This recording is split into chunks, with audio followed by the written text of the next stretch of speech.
Sorry for the delays, folks. Just as a quick announcement, although I don't think anybody here is watching Walpole Media TV, but they're pleased to be providing live coverage of today's town meeting on Comcast Channel 22 and Verizon Channel 30. Live streaming of this meeting is also available on YouTube by going to the Walpole Media channel. And you can watch the replay of this meeting anytime by going to the website walpolemedia.tv and clicking the on-demand button. So good morning. I think it's still morning, yes. My name is Dan Bruce, Town Moderator. Welcome to the Walpole 2022 Spring Annual Town Meeting. There being a quorum of over 76 members being present, please come to order as you have. Just for your curiosity, we have 95 members at this time. Does the clerk attest to the return of the warrant? She does. Please rise for the Pledge of Allegiance.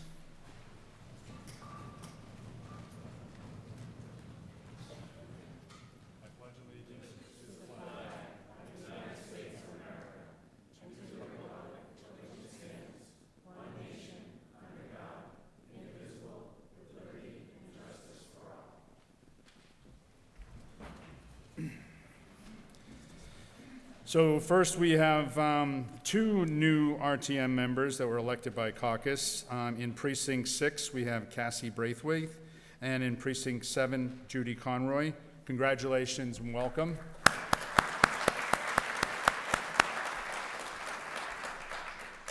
Just a couple of quick announcements regarding new department heads and other professionals since our last meeting. We have Rich Kelleher, the Chief of Police, Robert Kilroy, Deputy Chief of Police, Jim Crowley, Building Commissioner, and Lauren Antonetti, the Assistant Recreation Director. On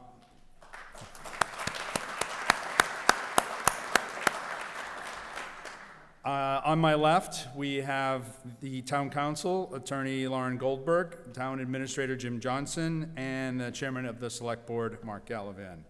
And down front, we have Finance Committee Chair Mark Trudell and Vice Chair Denny Crowley.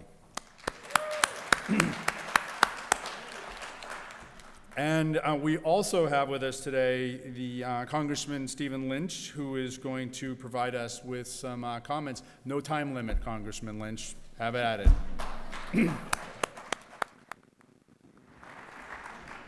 Thank you. Good morning.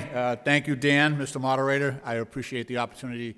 And Cliff Snuffer said, be brief, so I will be brief. First of all, I want to thank you for attending town meeting. We've had a lot going on in Washington. I do want to recap on the federal funding for the town of Walpole. As you may remember, at the beginning of the pandemic, we passed the CARES Act, which basically allowed towns to use federal funding for PPE for their first responders, police and fire, EMS, but also in some cases, I know a couple of towns in my district used that federal money for buying laptops so that kids could attend school remotely. But I'm pleased to see that Walpole received more than $2.2 million from that CARES Act funding, and the town is set to receive, or it may have already received, $2.5 million from the American Rescue Plan. That funding is totally discretionary on the basis of the needs of the particular town. You can only imagine across the country there were towns and cities in various situations.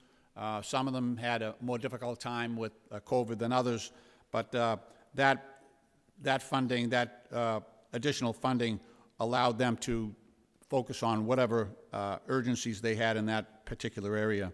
Additionally, we passed a $1.2 trillion bipartisan jobs and infrastructure plan, and that's beginning to be distributed throughout cities and towns across the country.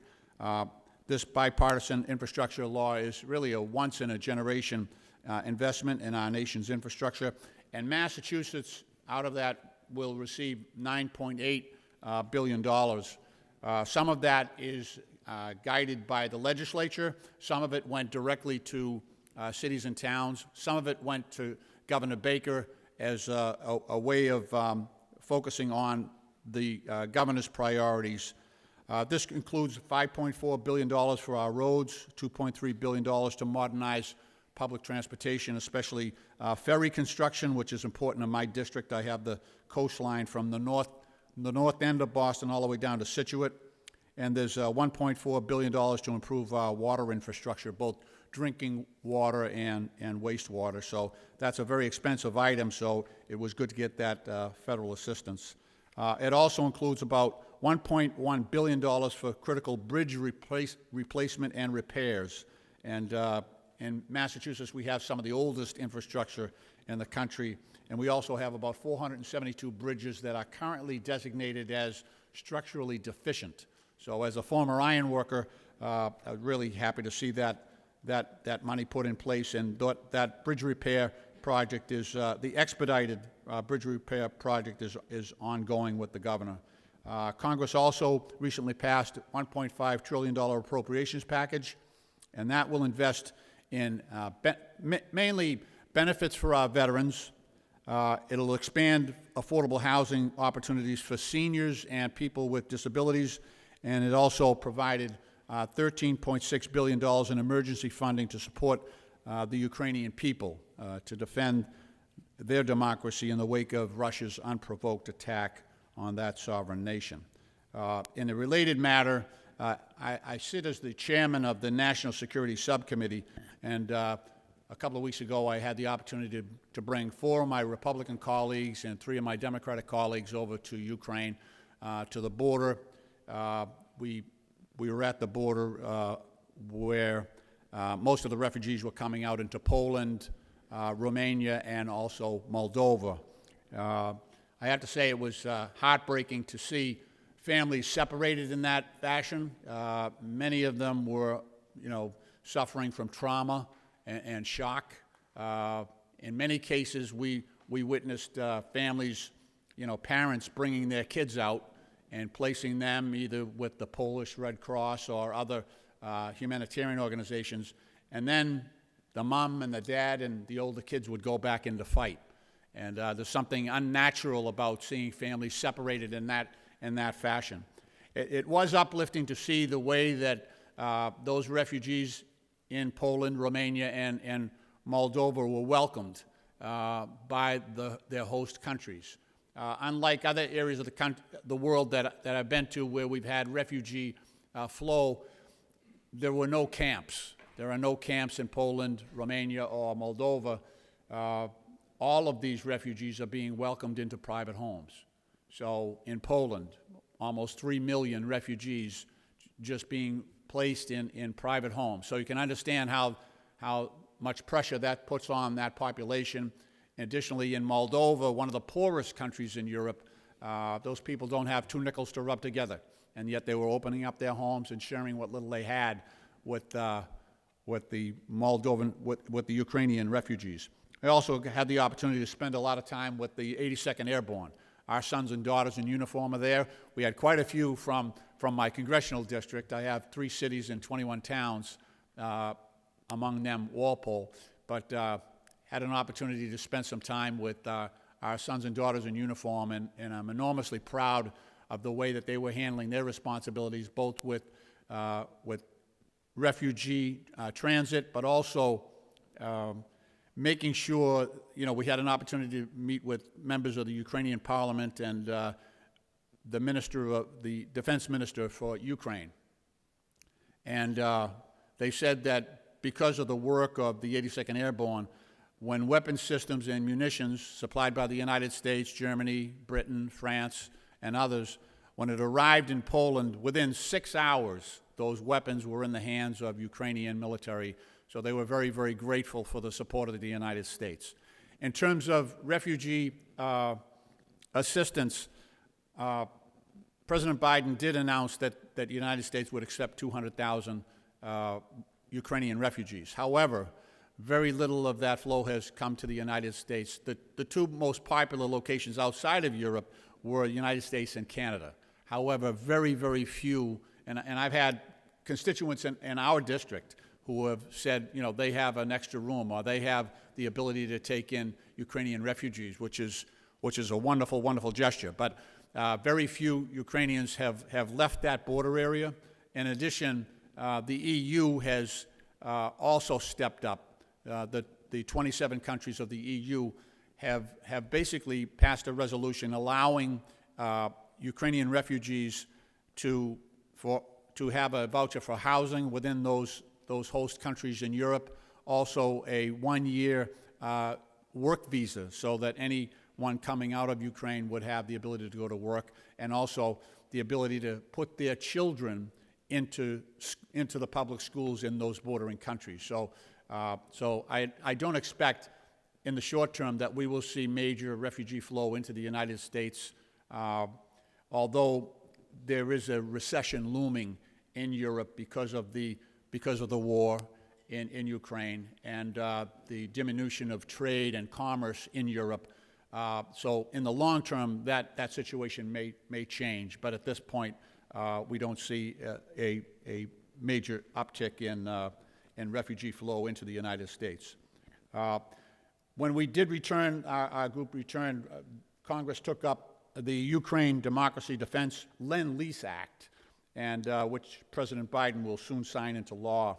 For the older members of town meeting, you might remember that the Lend-Lease Act is actually a remake of the Lend-Lease Act that Franklin Delano Roosevelt enacted in 1941 that allowed the U.S. to lend or lease war supplies to any nation deemed vital to the defense of the United States. Back in 41, that was, of course, that was, of course, Great Britain. Churchill, at that point in 1941, early 1941, was still fighting alone against Nazi aggression.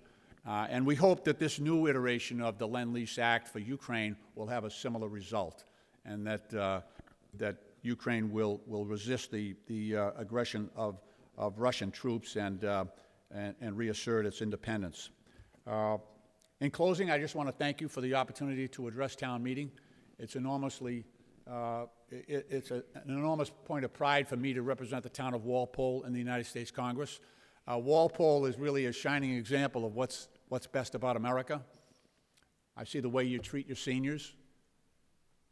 I see the way you honor your veterans. And I've been witness to the way that you take a keen interest in the growth of your children and the programs that families are completely invested in here. And I have a long list of young men and women from Walpole who I've been able to appoint to the military academies, to West Point, to the Naval Academy. I won't list them all, but it's a very competitive process. A lot of those kids came out of Walpole High School, your public high school, so it's a real credit to your school system and also your families, the way that you have raised your young people, and that's to your great credit. So I'm very grateful for the opportunity to address you. May God bless the town of Walpole, and may God continue to bless these United States of America. Thank you. Thank you.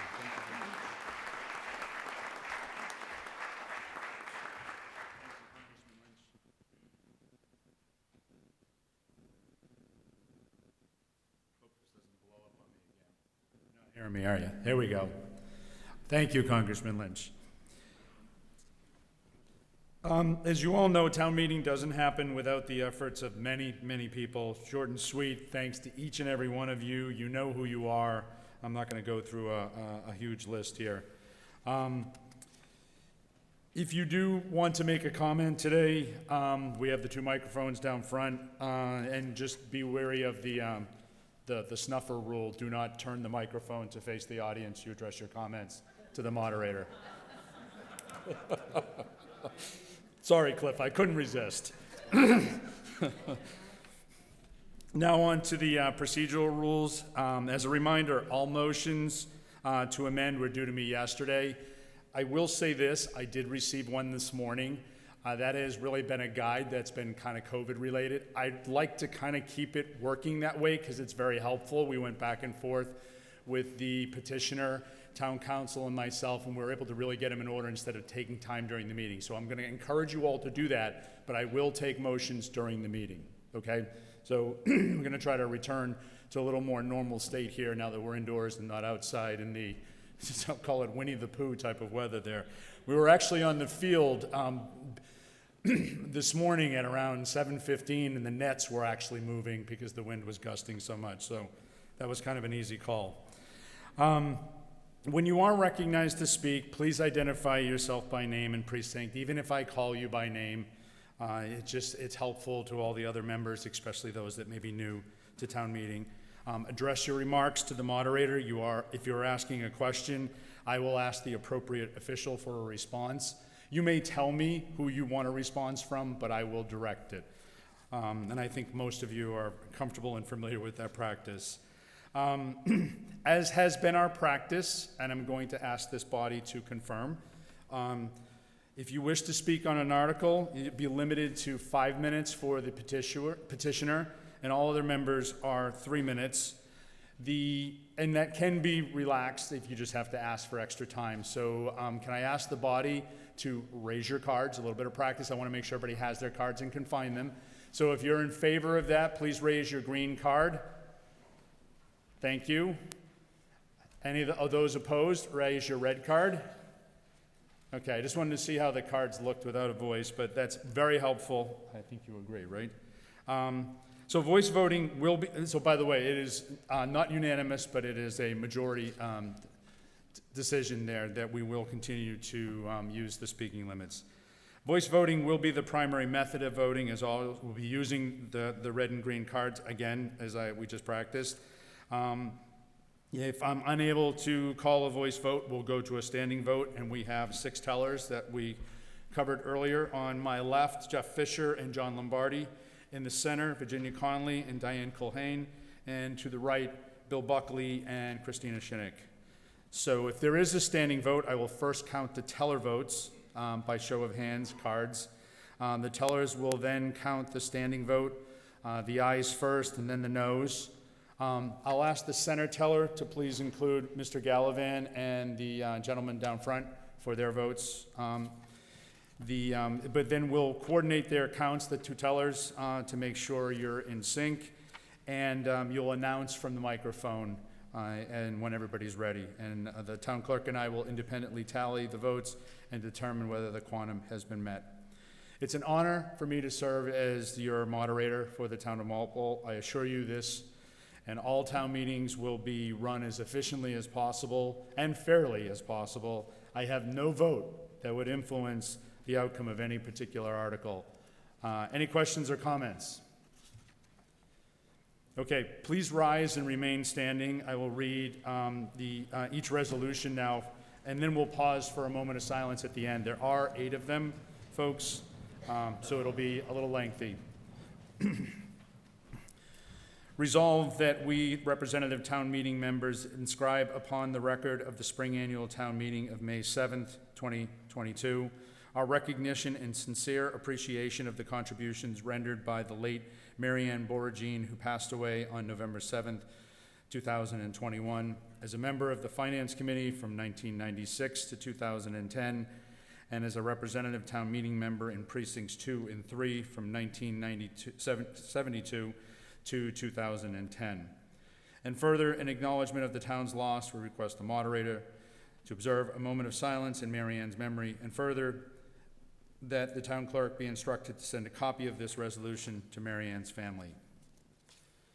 Resolved that we, the representative town meeting members, inscribe upon the record of the spring annual town meeting of May 7th, 2022, our recognition and sincere appreciation of the contributions rendered by the late Sean McDonald, who passed away on December 12th, 2021, as a representative town meeting member from 2017 to 2018 in Precinct 6. And further, in acknowledgement of the town's loss, we request the moderator to observe a moment of silence in Sean's memory, and further, that the town clerk be instructed to send a copy of this resolution to Sean's family. Resolved that we, the representative town meeting members, inscribe upon the record of the spring annual town meeting of May 7th, our recognition and sincere appreciation of the contributions rendered by the late William P. Ryan, who passed away on December 21st, 2021, as a member of the Select Board from 1998 to 2006, and as a member of the Capital Budget Committee from 1996 to 1998, and as a representative town meeting member in precincts 4 and 5 from 1973 to 1986, and from 1990 to 2014. And further, in acknowledgement of the town's loss, we request the moderator to observe a moment of silence in William's memory, and further, that the town clerk be instructed to send a copy of this resolution to William's family.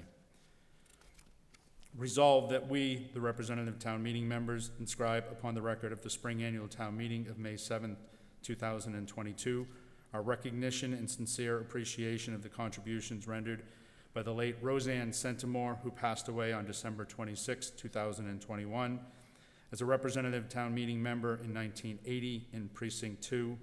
And further, in acknowledgement of the town's loss, we request the moderator to observe a moment of silence in Roseanne's memory. And further, that the town clerk be instructed to send a copy of this resolution to Roseanne's family. Resolved that we, the representative town meeting members, inscribe upon the record of the spring annual town meeting of May 7, 2022, our recognition and sincere appreciation of the contributions rendered by the late Michelle Marcados, who passed away on January 1st, 2022. As a representative town meeting member in the Precinct 7 from 2002 and through 2012, and from 2014 to 2022. And further, in acknowledgement of the town's loss, we request the moderator to observe a moment of silence in Michelle's memory, and further, that the town clerk be instructed to send a copy of this resolution to Roseanne's family. Michelle's family, excuse me. Resolved that we, the representative town meeting members, inscribe upon the record of the spring annual town meeting of May 7, 2022, our recognition and sincere appreciation of the contributions rendered by the late George E. Tyner, Jr., who passed away on January 17, 2022, as a representative town meeting member in Precinct 4 from 1975 to 1982, and further, in acknowledgement of the town's loss, request the moderator to observe a moment of silence in George's memory, and further, that the town clerk be instructed to send a copy of this resolution to George's family.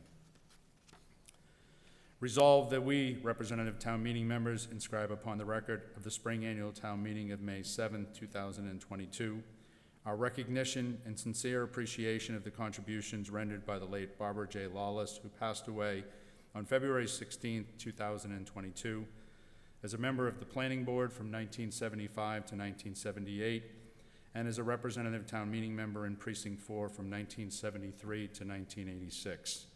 And further, in acknowledgement of the town's loss, we request the moderator to observe a moment of silence in Barbara's memory, and further, that the town clerk be instructed to send a copy of this resolution to Barbara's family. Resolved that we, representative town meeting members, inscribe upon the record of the spring annual town meeting of May 7th, 2022, our recognition and sincere appreciation of the contributions rendered by the late Mark D. Dalton, who passed away on March 12th, 2022, as a representative town meeting member in Precinct 2 from 1971 to 1974, and further, in acknowledgement of the town's loss, we request that the moderator observe a moment of silence in Mark's memory, and further, that the town clerk be instructed to send a copy of this resolution to Mark's family.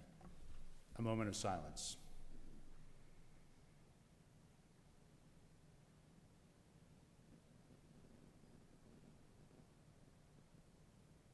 Thank you. You may be seated.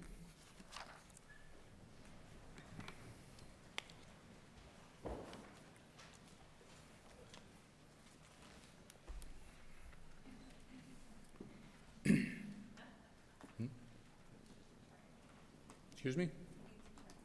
You need to check in? Come on up.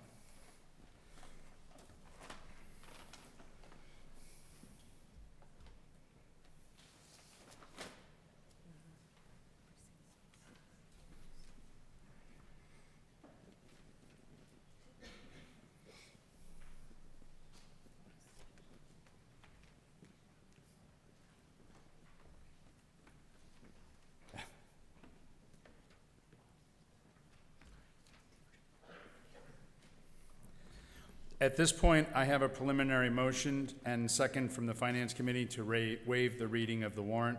Questions or comments? There being none, the Finance Committee's motion requires a simple majority vote. All those in favor, please say aye and raise your green cards. All those opposed, raise your red card and say no. It is unanimous. I have another properly seconded motion that all motions of the Finance Committee be the main motion. Questions or comments? All those in favor, please raise your green card and say aye. All those opposed, raise your red card and say no. It is a unanimous vote. We will. I had one exception. Sorry. Sorry, it is not a unanimous vote. We will now proceed to Article 1, a general article that remains open throughout town meeting. Excuse me, it is a favorable vote. We will now proceed to Article 1, a general article that remains open through town meeting. It is moved that the town will hear and act on the report of any committee or choose any committee the town think proper and transact any other business that may legally come before the town. We have one presentation from the Ally Hamilton, the chair of the Bylaws Committee.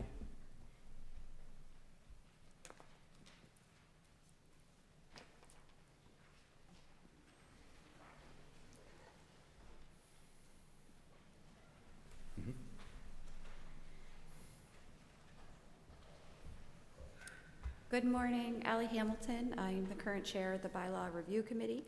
Last fall, a member from each precinct was appointed to our committee.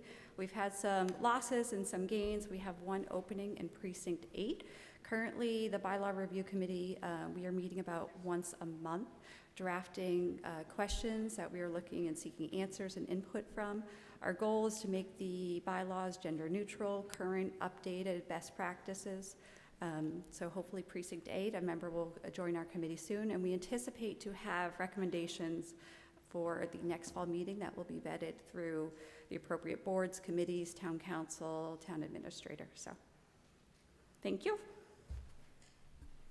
Thank you, Ms. Hamilton.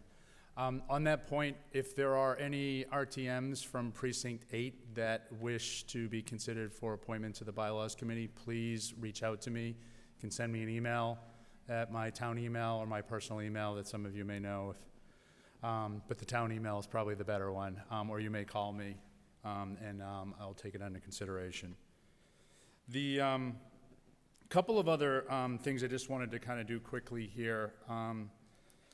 The Select Board, the town administrator, and myself would like to just get this body's feeling quickly on a non-binding poll, but a show of voting cards as to how you feel about the logistics of the meetings. So COVID aside, because that obviously is going to trump everything, and that's why we've been meeting outdoors. But I'd like you to raise your green card if you like the Saturday meetings.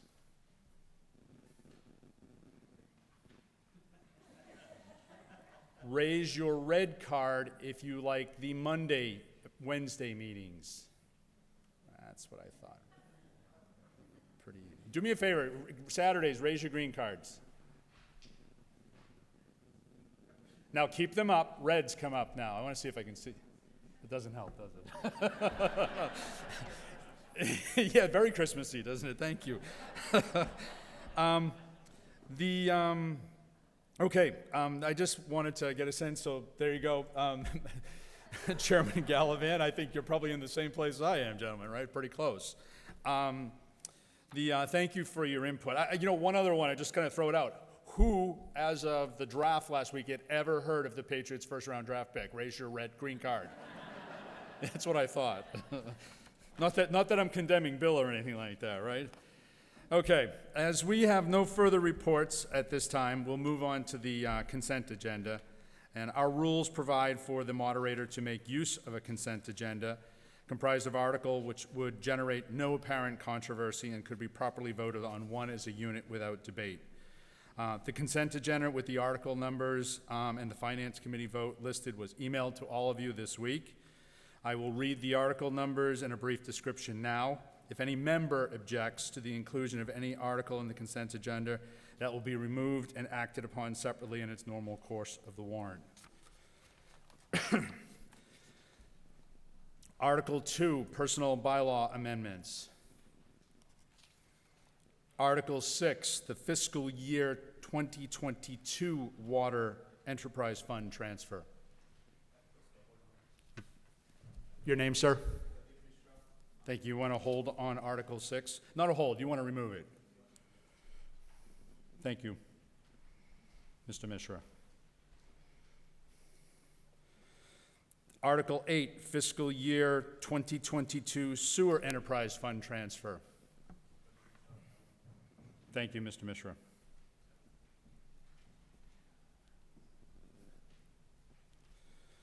Article 10, the fiscal year 2022 snow and ice deficit. Article 11, stabilization. Article 12, OPEB. Article 13, prior year's unpaid bills. Article 18, an amendment to the Stormwater Management Bylaw. Mr. O'Leary. John O'Leary, that is. Okay, so we have Articles 2, 10, 11, 12, and 13 that will remain in the consent agenda.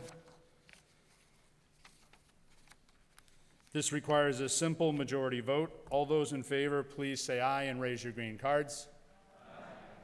All those opposed, please say no and raise your red cards. It is a unanimous vote. Thank you.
Okay.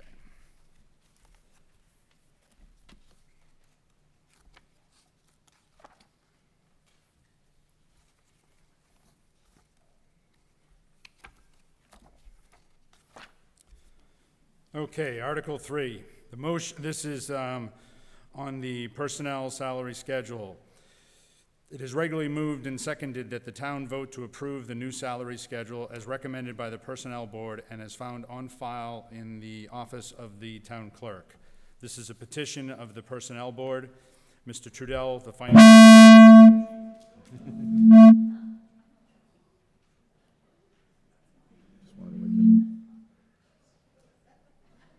Sorry about that, folks. I didn't touch anything. You saw it. Mr. Trudell, the Finance Committee's vote, favorable or unfavorable? Finance Committee voted favorable action 9-1. 9-1. Thank you, Mr. Trudell. Mr. Gallivan, the Select Board vote. Select Board voted favorable action 4-0-0. Thank you, Mr. Gallivan. Any questions or comments with regard to Article 3?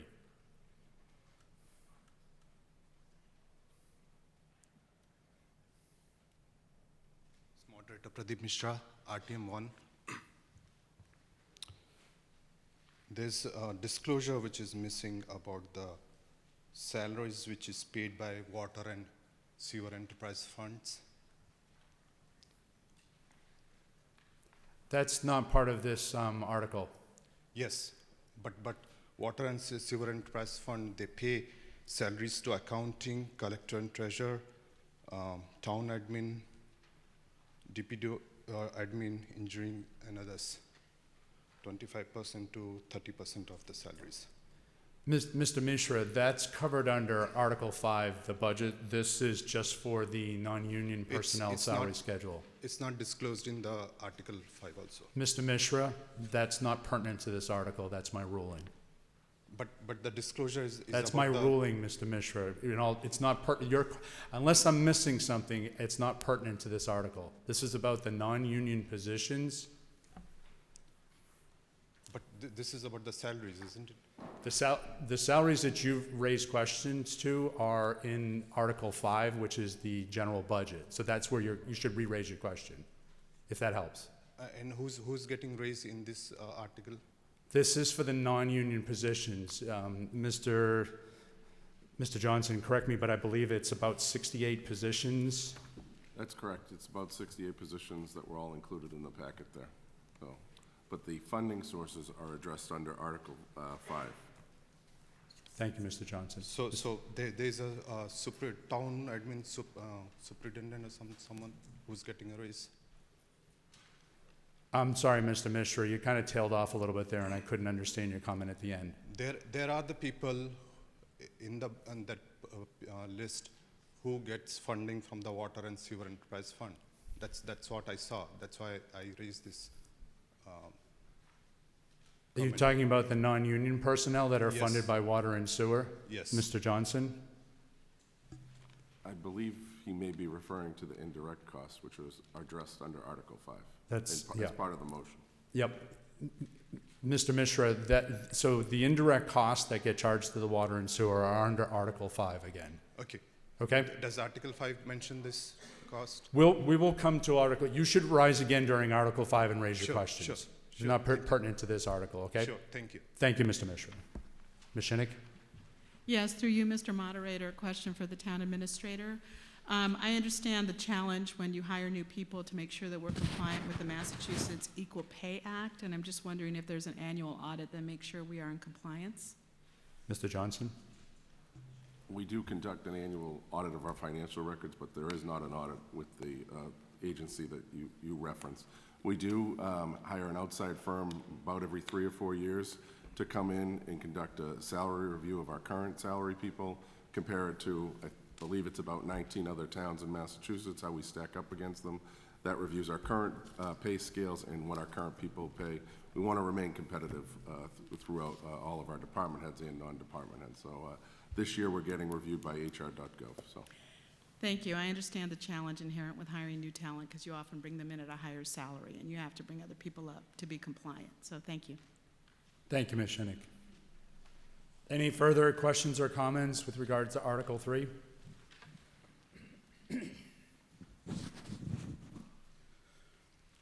There being none, this motion requires a simple majority vote. All those in favor, please say aye and raise your green cards. Aye.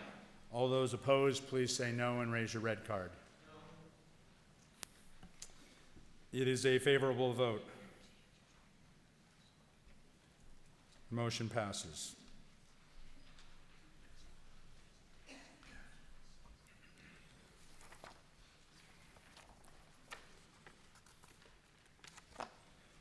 Article 4. This is a petition of the Select Board. It is regularly moved, with respect to the fiscal year 2022 budget adjustment. It is regularly moved and seconded that the town transfer the sum of $470,000 from the ambulance receipt reserve fund to the following accounts: Walpole Fire Department, $450,000; Walpole Board of Health, $20,000. Mr. Trudell, the Finance Committee vote? Finance Committee voted favorable action 1101. 1101. Thank you, Mr. Trudell. Mr. Gallivan, the Select Board vote? Select Board voted favorable action 400. Thank you, Mr. Gallivan. Any other questions or comments with regards to Article 4? Mr. Forsberg? Thank you, Mr. Forsberg.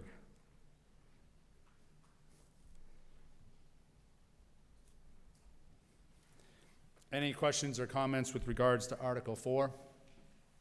There being none, this requires a simple majority vote. All those in favor, please say aye and raise your green card. Aye. All those opposed, please say no and raise your red card. It is a unanimous vote. Motion passes.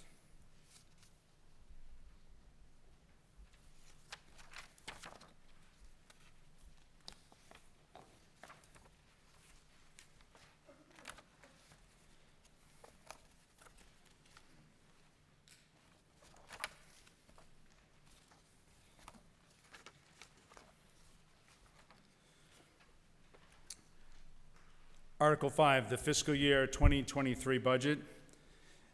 This is a petition of the Select Board. It is regularly moved and seconded that the town accept the proposed budget, which totals, and furthermore, that the Finance Committee recommended that town meeting vote that the town fix the salary and compensation for elected officials of the town as provided for by General Laws, Chapter 41, Section 108, for their services for the fiscal year commencing July 1, 2022, and that the town vote to appropriate the following sums for the operations of the municipal and school department and incidental expenses of the town for fiscal year 2023. July 1st, 2022 to June 30th, 2023, and that the sum of $108,574,280 be raised from the following funding sources. Raise and appropriate from taxation, $105,417,187. The ambulance fund, $975,000. Sale of cemetery lots, $15,000. Water enterprise fund, $1,318,091. The sewer enterprise fund, $449,002. And the overlay fund, $400,000, for a total of $108,574,280. Mr. Trudell, the Finance Committee, vote. Finance Committee voted favorable action 12-0-0. Thank you, Mr. Trudell. Mr. Gallivan, Select Board, vote. Select Board voted favorable action 4-0-0. Thank you, Mr. Gallivan. Any other questions or comments with regards to Article 5?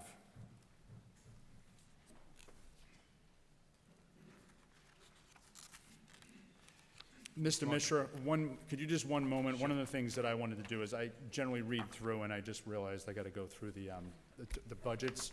Then we're going to place a hold and have discussions, okay? So if you could just take a seat right there for a second, you can be first up, right? So, folks, as we started to do, I'm going to read through the respective departments. If you wish to raise a question on one, please say hold, okay? And then we'll vote on the budget. So, Mr. Mishra, that goes for you too. So if you have a specific line item, say hold when I get to it, all right? So this is how we're gonna kind of organize our comments here and have been.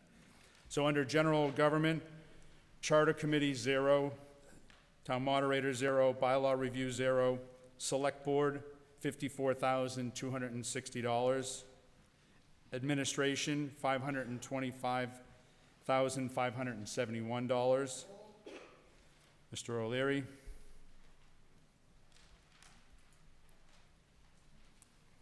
Finance Committee, $11,980. Reserve Fund, $460,000.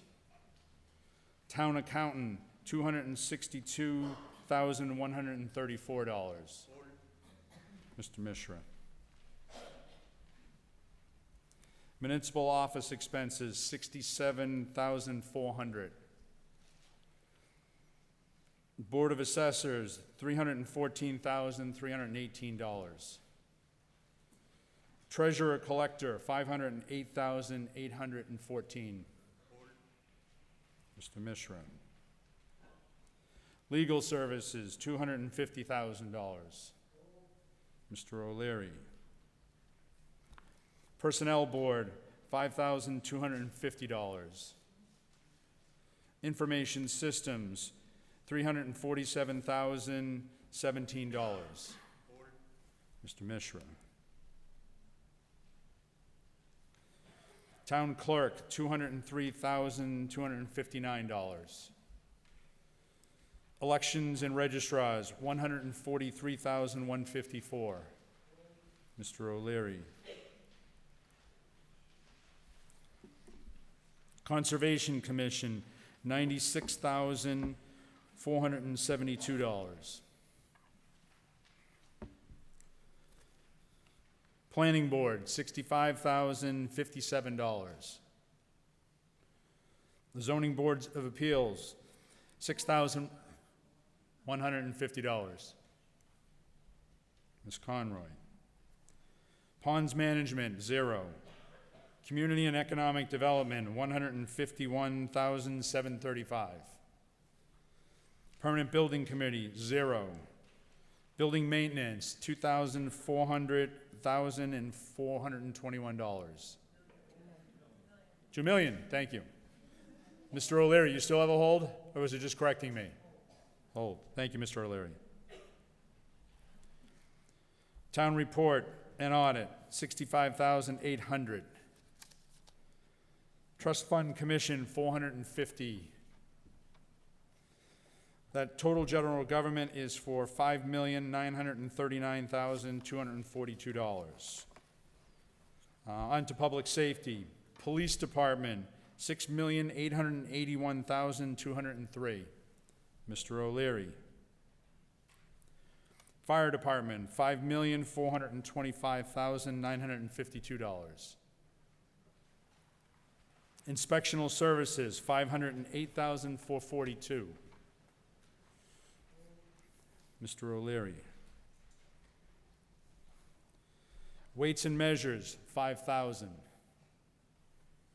Emergency Management, $27,807. Animal Control, $130,875.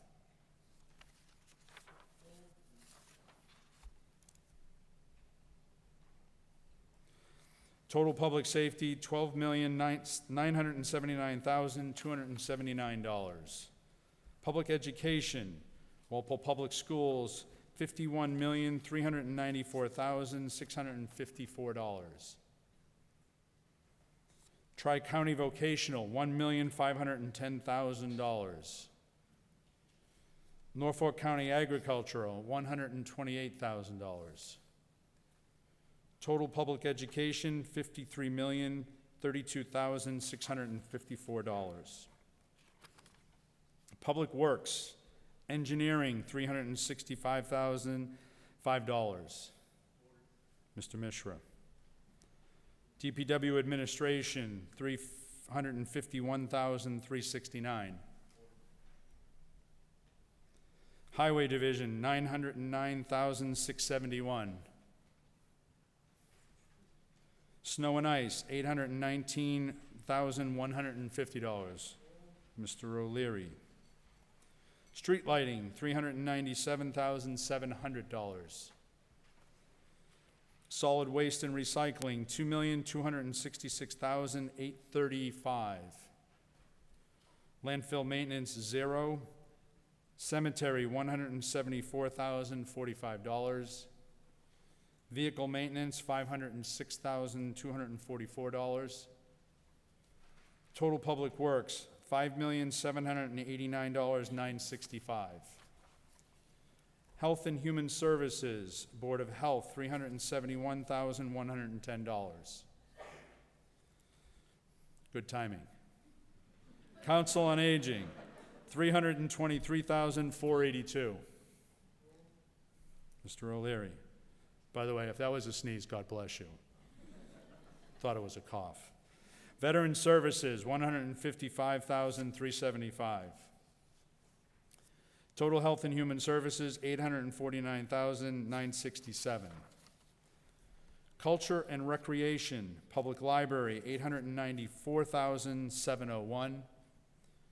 Recreation, $254,623. Parks Division, $944,880. Mr. O'Leary.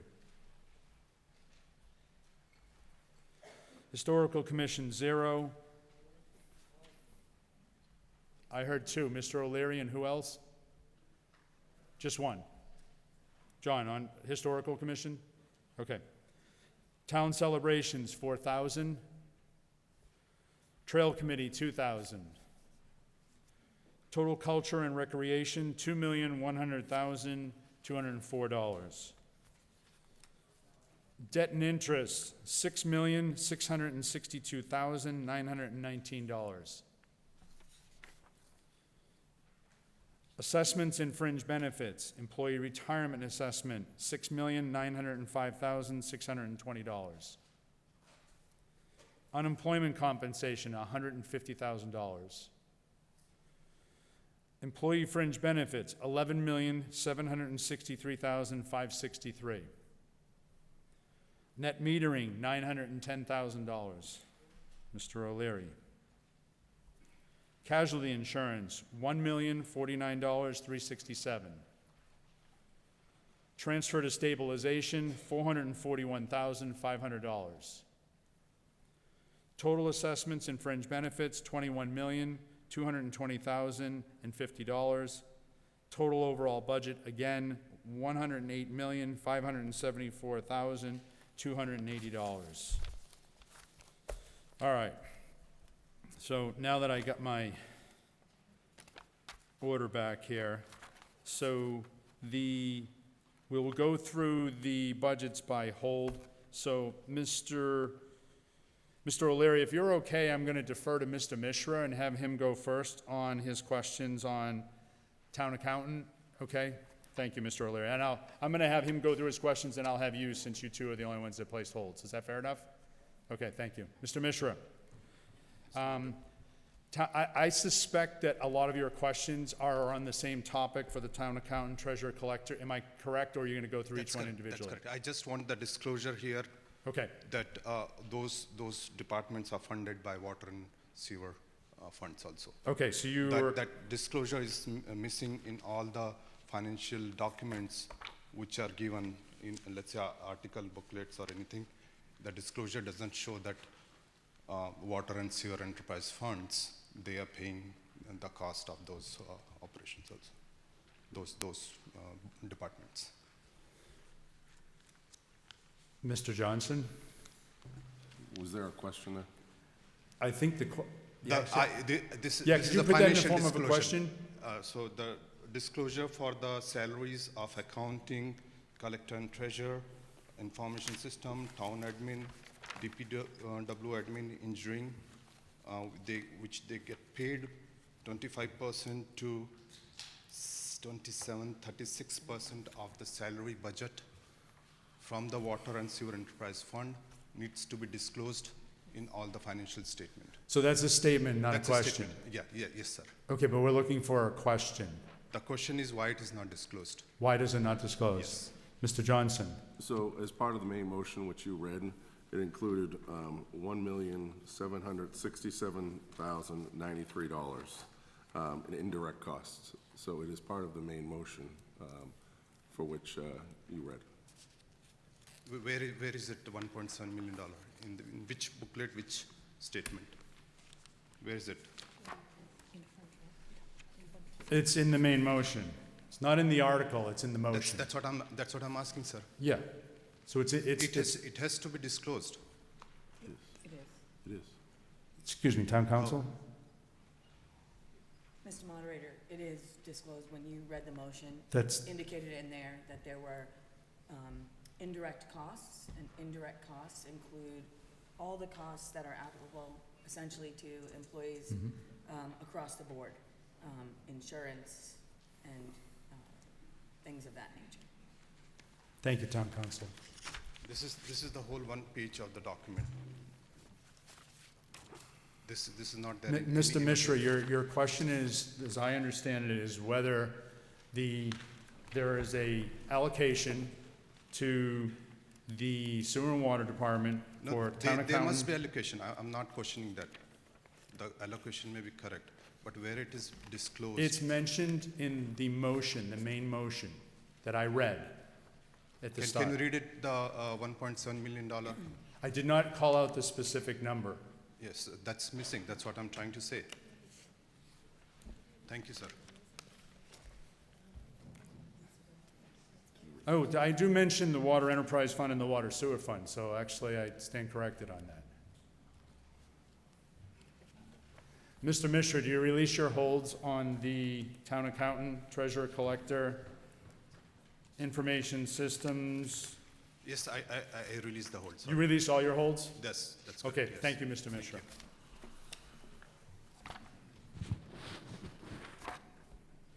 Mr. O'Leary.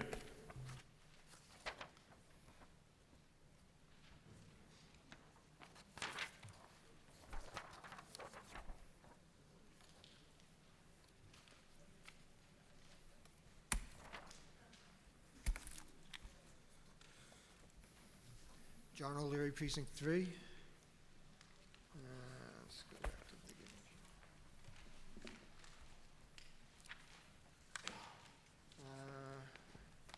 Your first one was administration. Administration, yes. I was curious, the figures seem to be going up higher percentage than a typical year-to-year basis. Could someone explain why the percentages increase is up closer to over 10% rather than 3 or 4%? Mr. Johnson. So as part of that article, we contribute to the, as a professional service to our energy management agreement that we have with the town of Norwood. That contributes a considerable amount there. That has increased by about 20%. They've increased their capacity there. And I will tell you that that position is definitely earning some payback for Walpole, given the green light, the green initiative that we undertook a few years ago. We've moved forward with our street light, which I think is just about done, undertaking all of those programs, which we're going to see a significant savings over the next year or two on that budget. So do you then see that some of these expenses will go down once, I or expect, it's basically the energy management aspect that's causing the increase then? that's a major contributing factor. Okay. And I do expect that the streetlights budget over the next few years will be reduced conversely. That's in the DPW. I'll release my hold then on that. On administration? Okay. Legal services? Through you, Mr. Moderator, my main question is, of the 22 budget listed for 270,000, how much of that has been spent? You're asking about last year's budget, Yes, to get an Mr. idea. Johnson? Year-to-date, off the top of my head, I don't know the exact number. I know what we were trending towards because I ran it earlier this week. So Trend's we're trending, sufficient, yeah. we're trending close to about $250,000 for the fiscal year ¡22. One of the significant increases in why we increased that back at the fall town meeting is because some of the additional cases that have been is making its way through the court system with a lot of the land use issues we're dealing with, the housing. Okay. With that information, I release my hold on the 23. Thank you, aspect Mr. also. O'Leary. Elections and registrars? I'm curious on the larger increase in the personnel services. Is there additional people involved? I didn't think there were really any additional elections this year. Mr. Johnson? I would actually look to Liz on that one, but from what I recall, there is a few additional elections this year. There's the primary and the federal election in November. That's why it's more, with the town clerk, it seems like the elections budget is sometimes a roller coaster. It goes up and down kind of every other year. Liz, is Yeah. that about right? That's right. The increase would be for the temporary workers that we use for the three elections in the next fiscal year. Okay, thank you. I release hold. Thank you, Mr. O'Leary. And building maintenance? I'm noticing the personnel services field is going up. Is that because additional employees are being added to that department? Mr. Johnson? I'm sorry, which department was that? This is Building for building maintenance. maintenance, personnel services. Actually, a lot of that's contributing. We haven't hired additional people. On the expense side, a couple of people during COVID left and moved on, and we've more or less filled those positions, and we've contributed a little bit more towards the overtime, but we have not added positions. So it's basically due to overtime pay for the people making up for absent people? Yeah. Okay. And that's why I think in '21, you'll see that there was a dip there. That's because it wasn't the budgeted amount, it was actually the amount we paid out there, because I think, I could think of 2 people that left in the middle of COVID and didn't come back. Okay, thank you. I release the hold. Thank you, Mr. O'Leary. Mr. O'Leary, before we leave general government, if we could just let Ms. Conroy come down and speak to the zoning boards of appeals.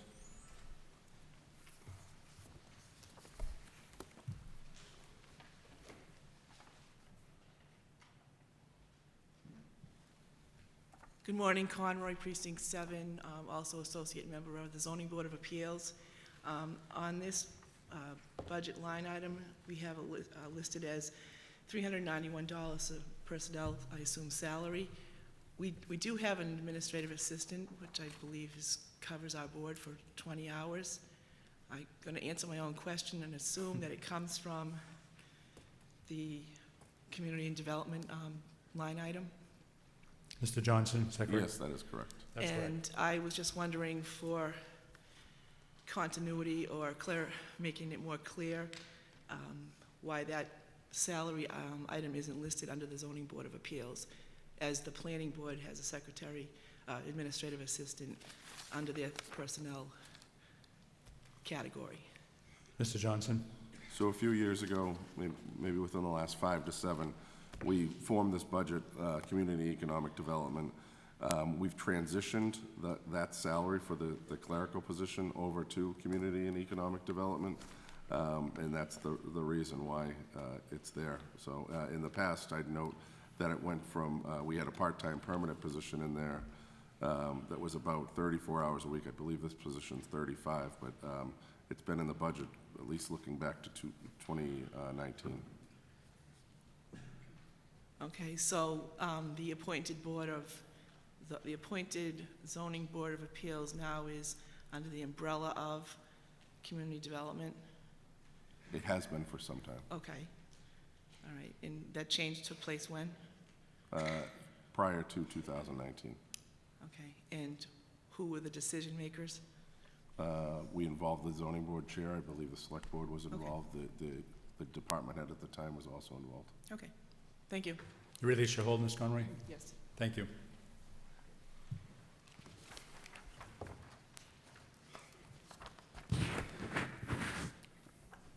Mr. O'Leary, Police Department. John O'Leary, Precinct 3. I had 2 questions, kind of. Through you, Mr. Moderator, if someone could give an example of what some of the typical expenses are that are covered by the budget for the police department? Typical expenses, can you be a little more specific? What type of expenses make up these items? Is it uniforms, training? What types of items go into the expense budget, portion of the budget? Mr. Johnson? Sure. I'll give you about at least 10. I'm looking at about probably 20 to 40. Electricity, heating, water, sewer, equipment maintenance repairs, medical and health services, training and development, postage, telephone costs, printing and copying, gas and diesel fuel, office supplies, uniforms, custodial supplies, travel in-state, dues and memberships, and meetings and conferences, just to name a few. Okay, thank you. And on the personal services line, is this increase because of additional hirings? Mr. Johnson? Yes, we have, as part of this budget, it includes 1 additional police officer.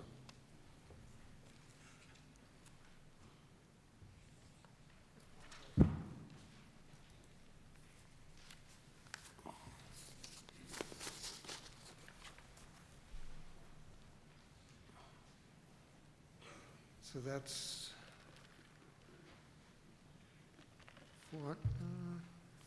400,000 accounts for just 1 additional officer, and the rest is what, just salary increases? Mr. Johnson? I would note that, yes, it's the 1 additional police officer, living adjustments, and this body a few years ago approved the contractual obligations to the police officers union. And we, in year 3, which garnered a lot of debate, The Narcon and EpiPen stipends were included as part of year 3. This is year 3 of that. Okay, thank you. I will release my hold then. Inspectional services, Mr. O'Leary?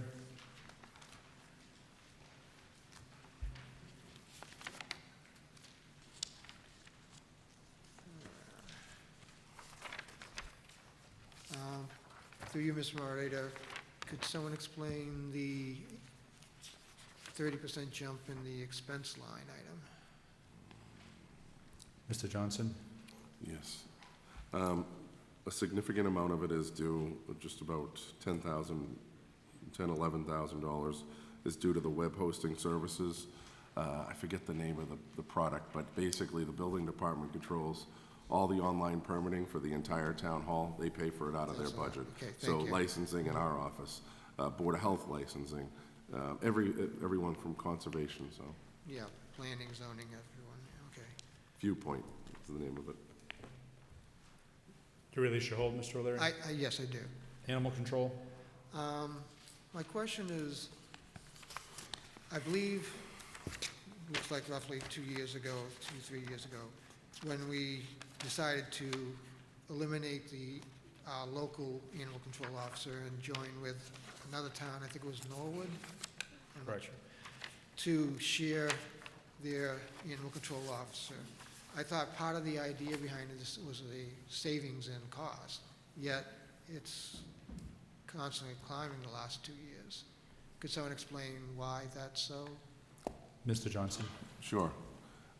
Quite frankly, we were getting a great deal when John Splain served as our animal control officer. He did a great job. He was on call 24/7, 365.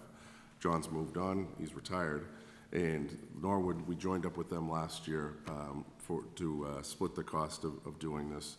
It serves as their employee, and we're basically a subcontractor for them. Norwood pays for the health insurance, the OPEB cost, the salary, any benefits that are associated with that. Total cost of that program with Norwood is just in next fiscal year is $301,000. Norwood's agreed to pay 60% of that. Walpole's paying $120 at this point if this budget's approved. It has significantly increased because they have 3 people doing the job that formerly John used to do along with Henry in Norwood. So they've added personnel there because the costs have increased. Are we going to stay with Norwood long-term? I'm not quite sure. I'd like to, but the costs, quite frankly, have concerned me. I've informed the town manager over there in Norwood that we need to see if we can get another town, and we've talked about maybe one of the surrounding towns, but right now we haven't been able to find someone. So I agree that it is a long, a significant increase. Finance Committee discussed this at length. We decided to give it another year to see how it goes. Okay, thank you. I'll release the hold. Thank you, Mr. O'Leary.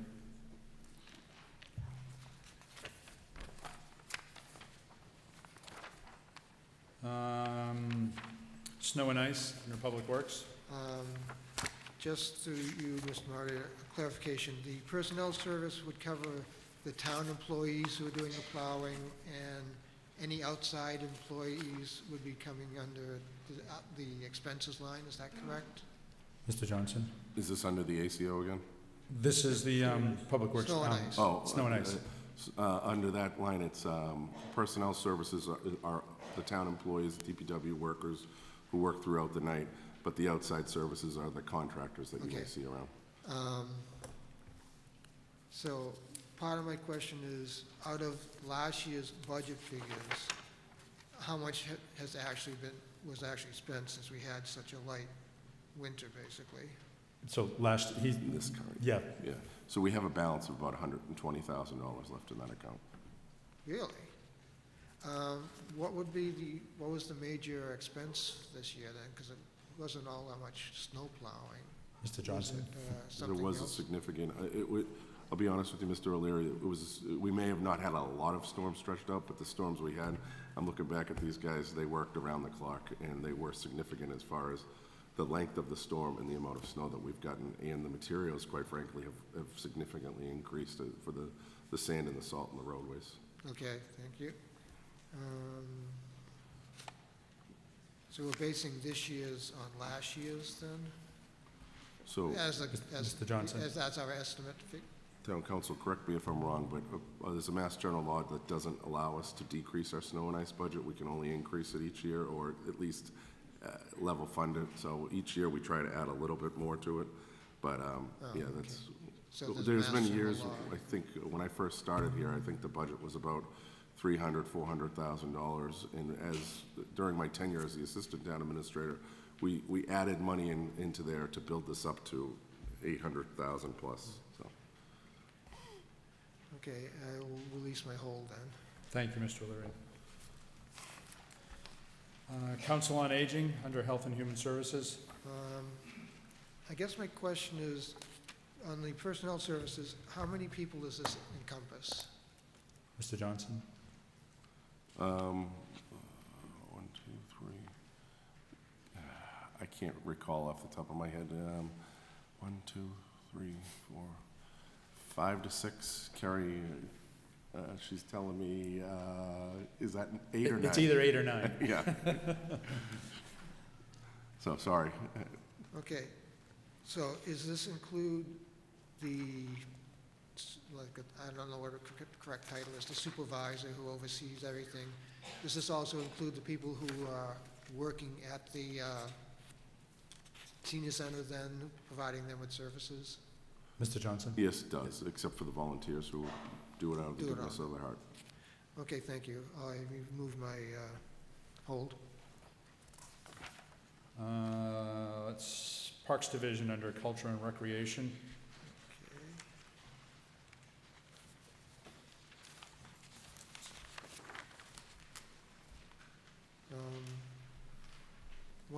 First question is the increase in the expenses. I'm generally thinking that most of the expenses for the parks and services are their capital budget items. So what is causing the increased expenses then, which I assume are expenses that are used that year only? Mr. Trudell? The biggest jump on this year's expense side is water. With the addition of new fields and so forth, and projecting what the water rates are going to be set, we basically went from 49,000 to 80,000 on water expense. That covers the new 1A fields and the one behind Town Hall also then? Yes. Okay, thank you. And on the personnel side, has there been new hirings then? Because that seems to be jumping a bit too. Mr. Johnson? Personnel? No, there are no new hires there, but from what I recall, just looking at the budget right now, we had funded 3/4 of a position last year. I believe it was set to start on October 1st. It was part of that hybrid position where they're splitting with the Highway and Parks Department. And so it was, one of those positions wasn't fully funded last year.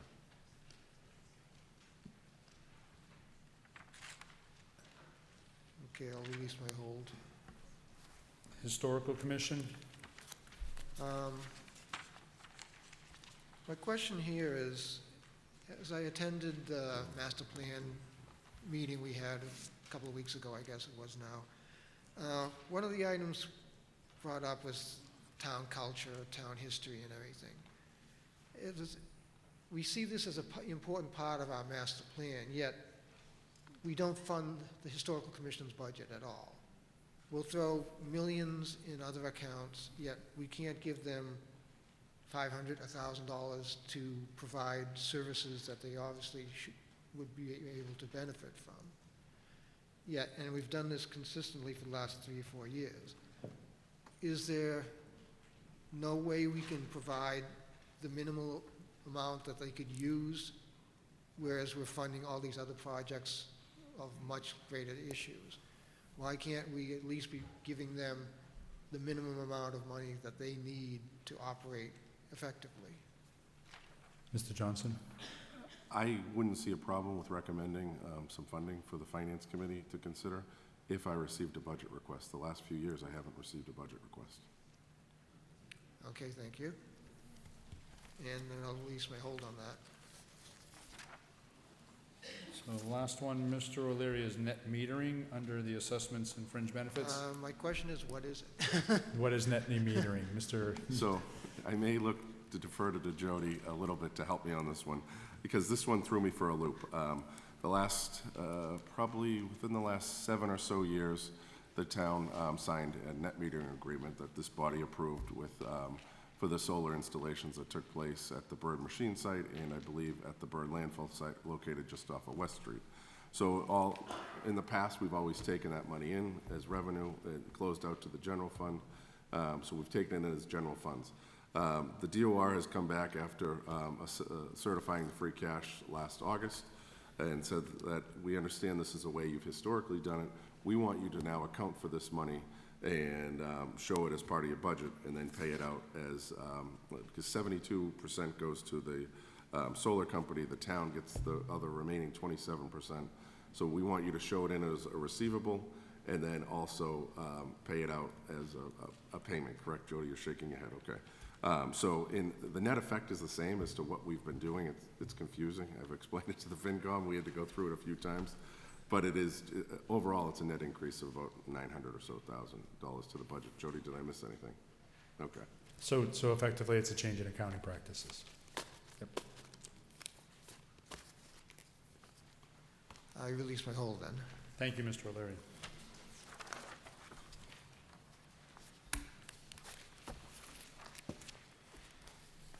Are there any further questions or comments with regard to Article 5?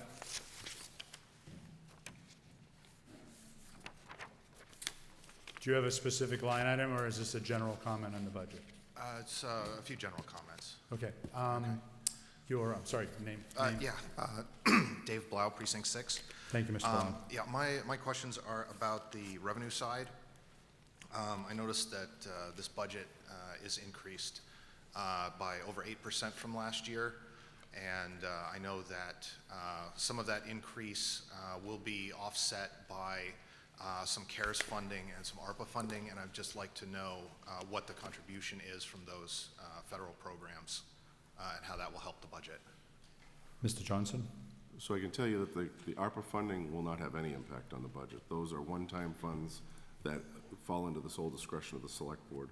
The town received just about 7.6 million or so in ARPA funds.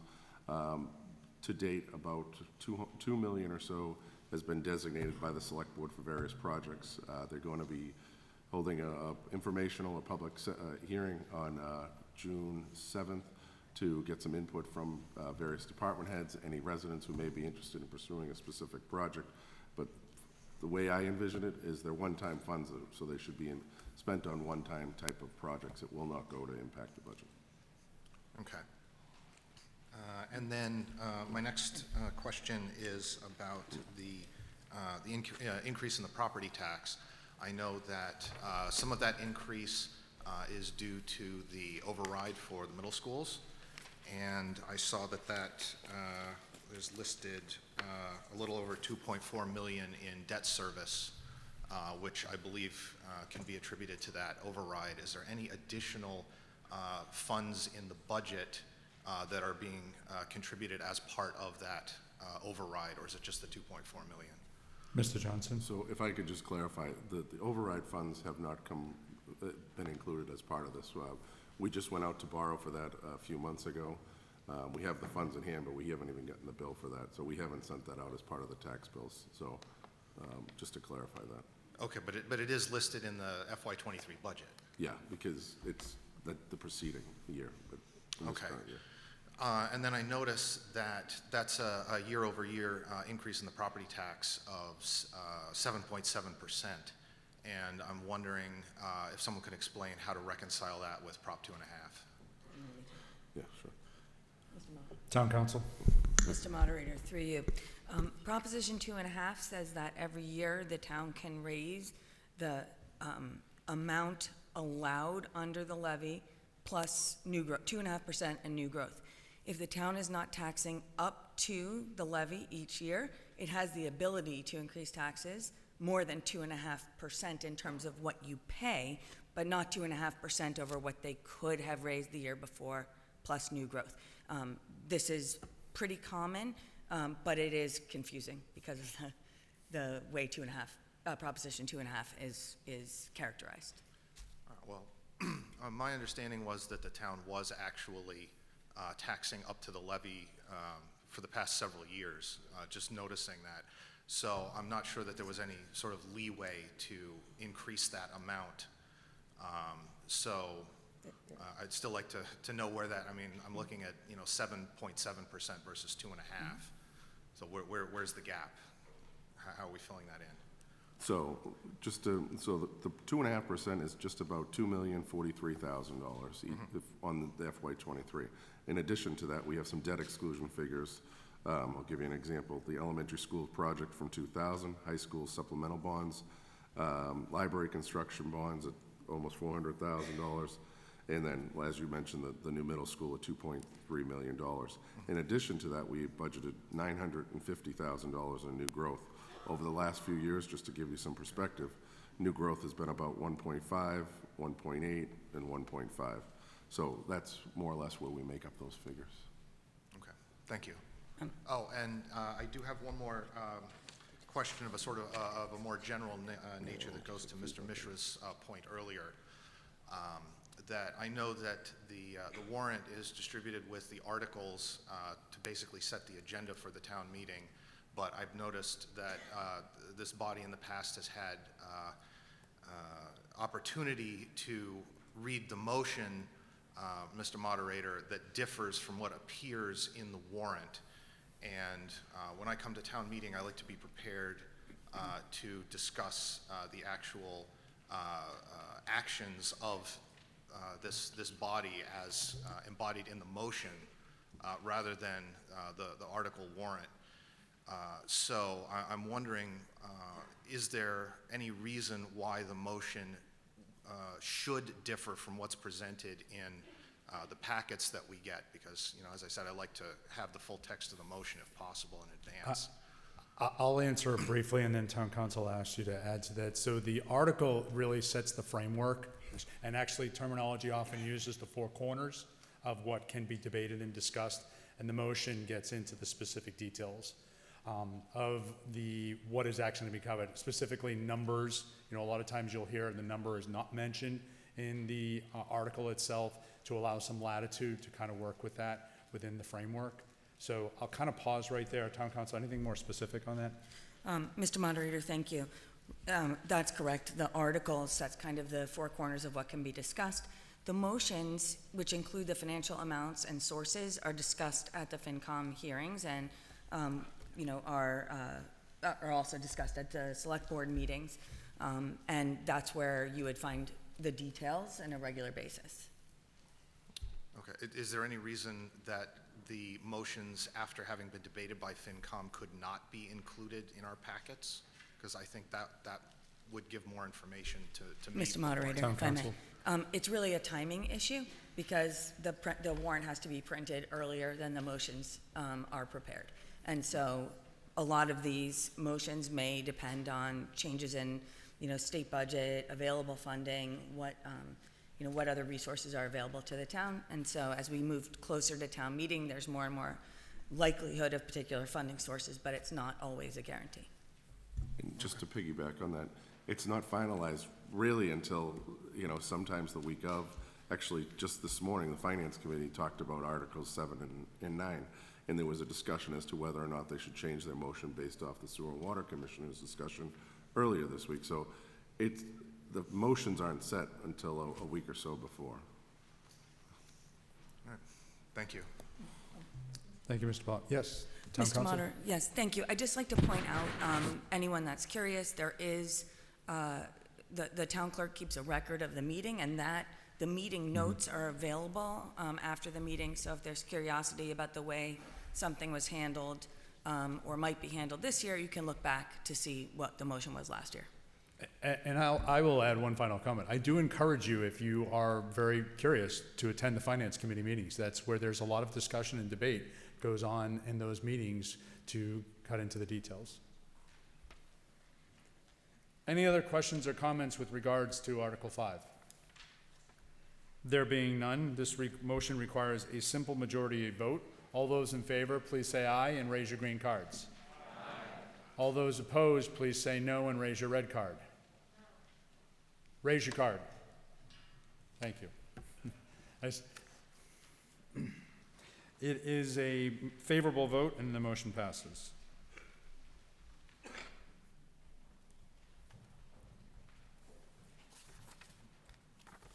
Article 6. This is a motion on the fiscal year petition of the Sewer and Water Commissioners. It is for the fiscal year 2022 Water Enterprise Fund appropriation. And the Finance Committee motion was regularly moved and seconded. The town take no action. Mr. Trudell, Finance Committee vote.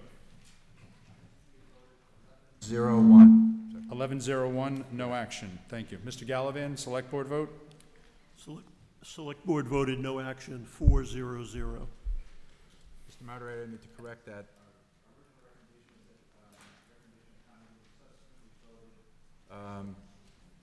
For Article 6 is 1200. 1200, thank you. And Mr. Abbott, Sewer and Water.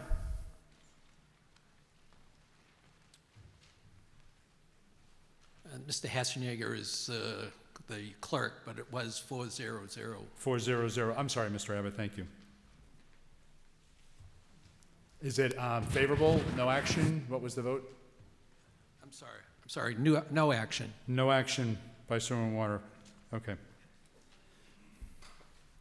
Mr. Mishra. Fiscal year 2022, no action. Why?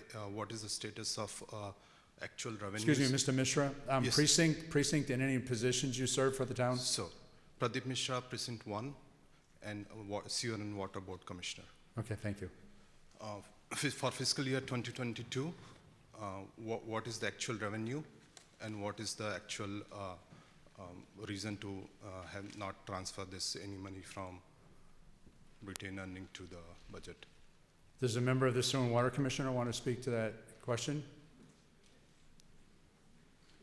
Mr. Hassenegger?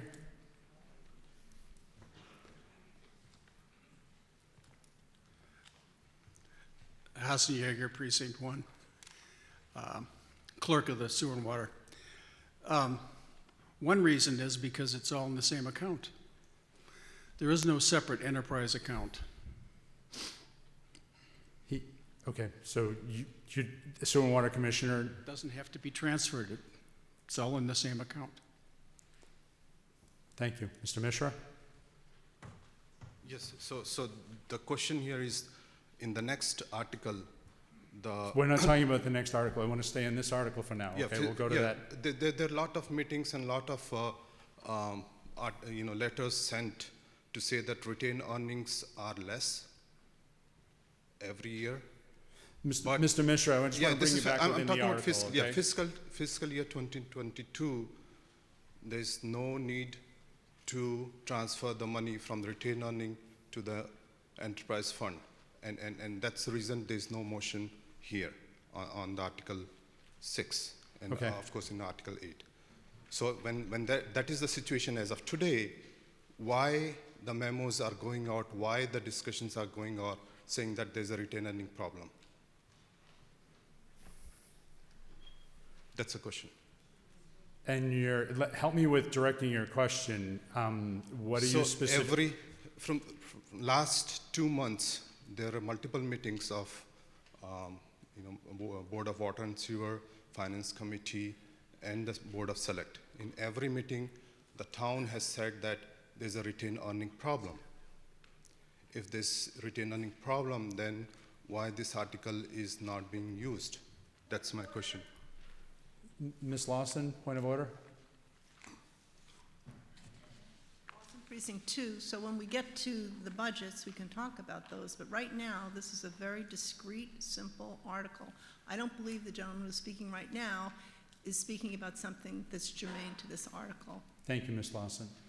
I have to agree, Mr. Mishra. I'm getting the perspective that you're talking about Article 7. I was talking and fiscal not year Article 2020. 6. Article 6, just to state to the body, just to be very clear here, This is about the fiscal year 2022 22, budget. that's correct. And a no action motion. That's So can you be very concise in what your question is? Because I'm trying to follow you too, and I'm getting, you seem to be drifting towards Article 6, excuse me, I Article 7. just want to stay on the fiscal year 2022. Okay, Actual revenues as of today, that's my question.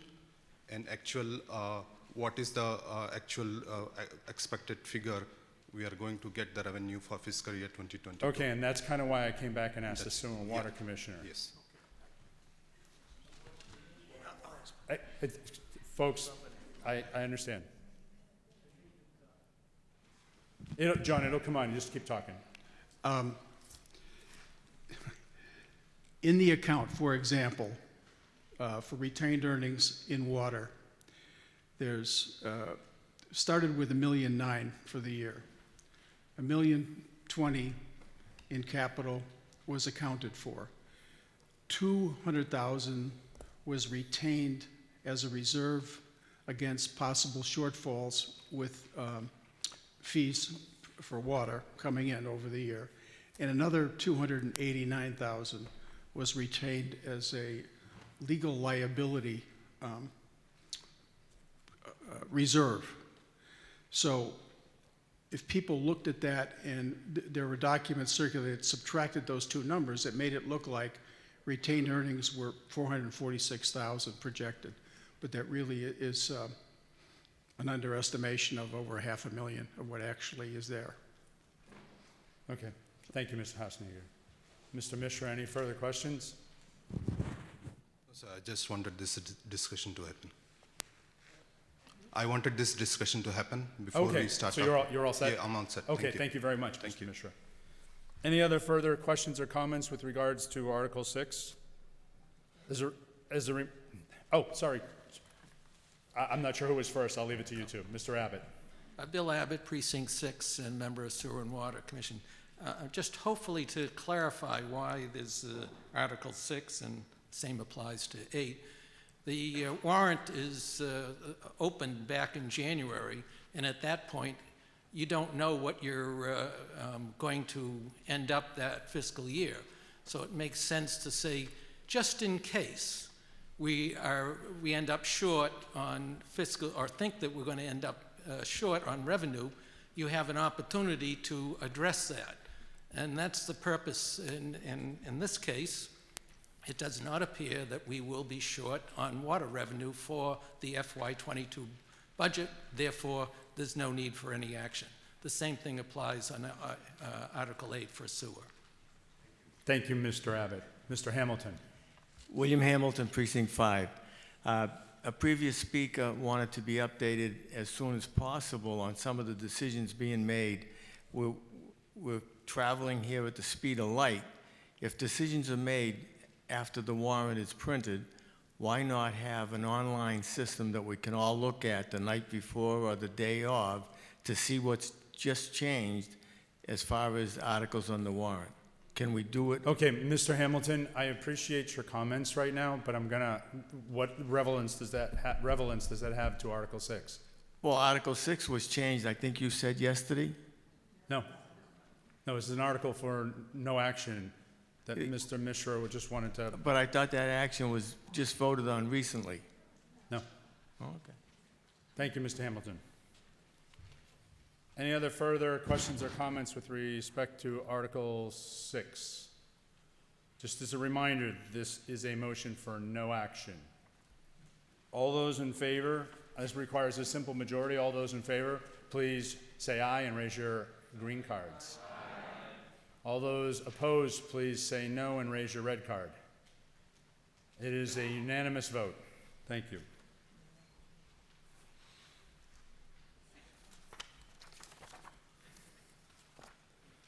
Article 7. This is for the fiscal year 2023 water budget. It is a petition of the Sewer and Water Commissioners.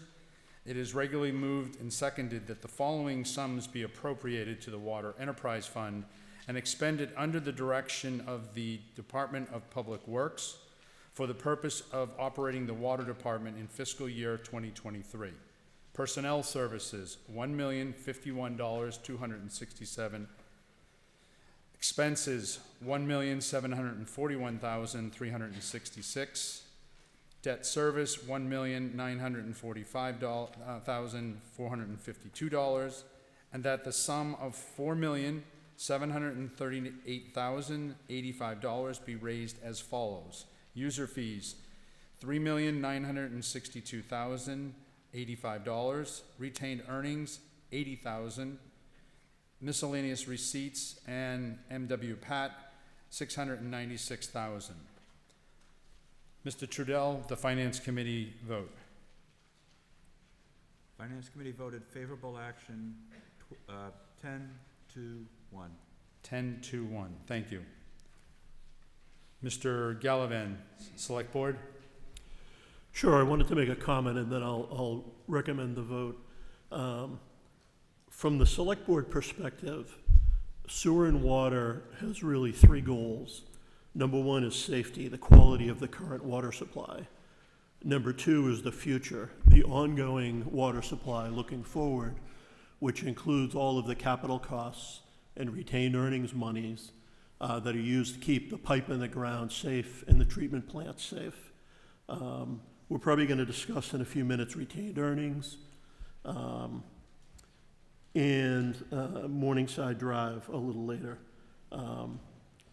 And the third part of sewer and water's responsibilities is really to keep billing in line with costs. I know that people complain about MWRA water, which we don't have in Walpole. The costs keep going up, and that's because the cost of producing the water and maintaining the pipe in the ground and the infrastructure goes up, and that same thing is true in Walpole. I think sometimes when sewer and water is discussed, people start with, we need to keep the bill rates as low as possible. I don't agree with that. I think it's important to maintain the high-quality water up front. I think it's also important to make sure that we can maintain the high-quality water going forward by using retained earnings to cover pipe in the ground and infrastructure. So with that sort of as my personal background, and we did discuss that at the Select Board meeting, Select Board voted favorable action 4-0-0 on the FinCom motion. Thank you, Mr. Gallivan. Mr. Hassenjager, the Sewer and Water Commission's vote.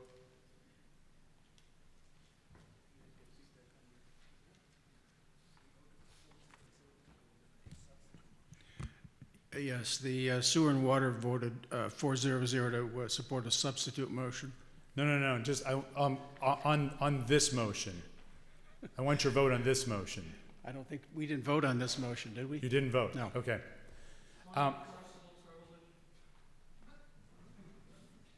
You have a point of order?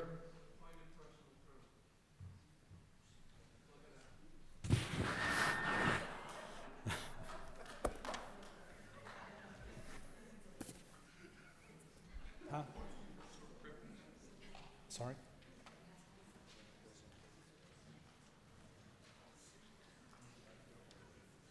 Do you have a problem with the temperature, Mr. Snuffer? Is it too hot? Is it too cold? Would you like to move outdoors? Okay, all right. Mr. Forsberg, was there any vote taken on capital budget? Okay, thank you. All right, so at this point, I will go back. The sewer and water, well, actually, I shouldn't say sewer and water. Mr. Abbott has a substitute motion seconded by Mr. Hassenjager that I will read now. And that is moved and seconded that the following sums be appropriated to the Water Enterprise Fund and expended for the purpose of operating the water department in fiscal year 2023.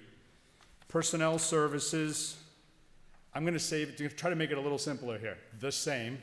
Are you guys okay with that? $1,051,267. Expenses, the same. $1,741,366. Debt service, the same. $1,945,452. And that the sum of $4,738,085 be raised as follows.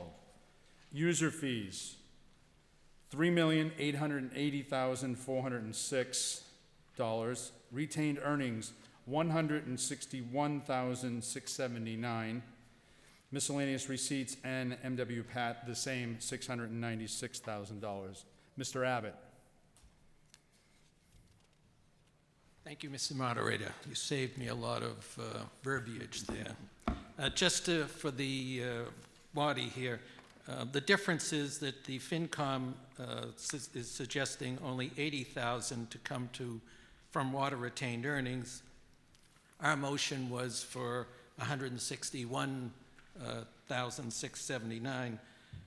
The amount, the difference, the FinCom moved to the user receipts line, which you correctly listed there, Mr. Moderator. I think it's to understand how we arrived at this is just to back up a little bit and go through the process. At the middle of the year of this fiscal 22, it looked like that the that we were going to be short on our revenue for FY 23, and that would end up in a very high rate increase.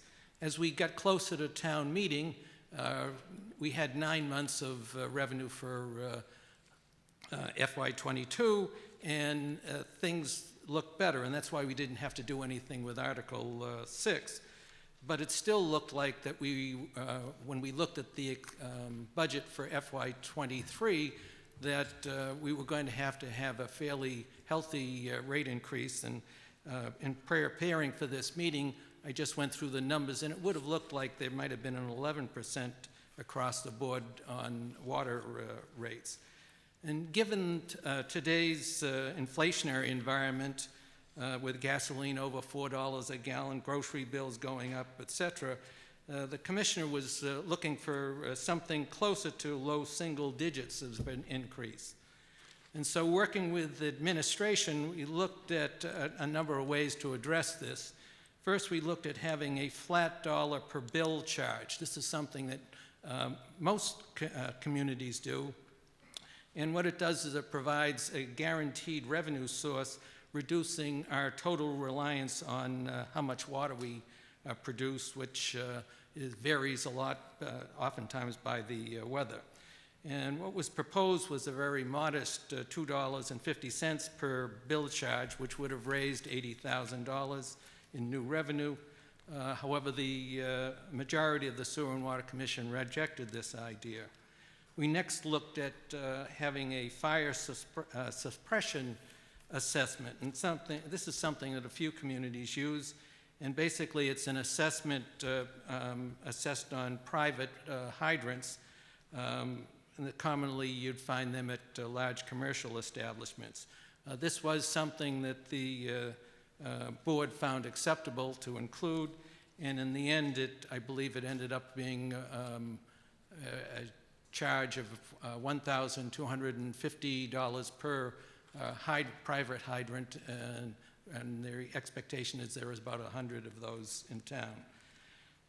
The final approach was to look at the increasing the actual rates that people pay on the rating tiers, and in the past we would have raised all the rates at the same percentage. What we decided to do at this point was to make the increase variable depending on the tier.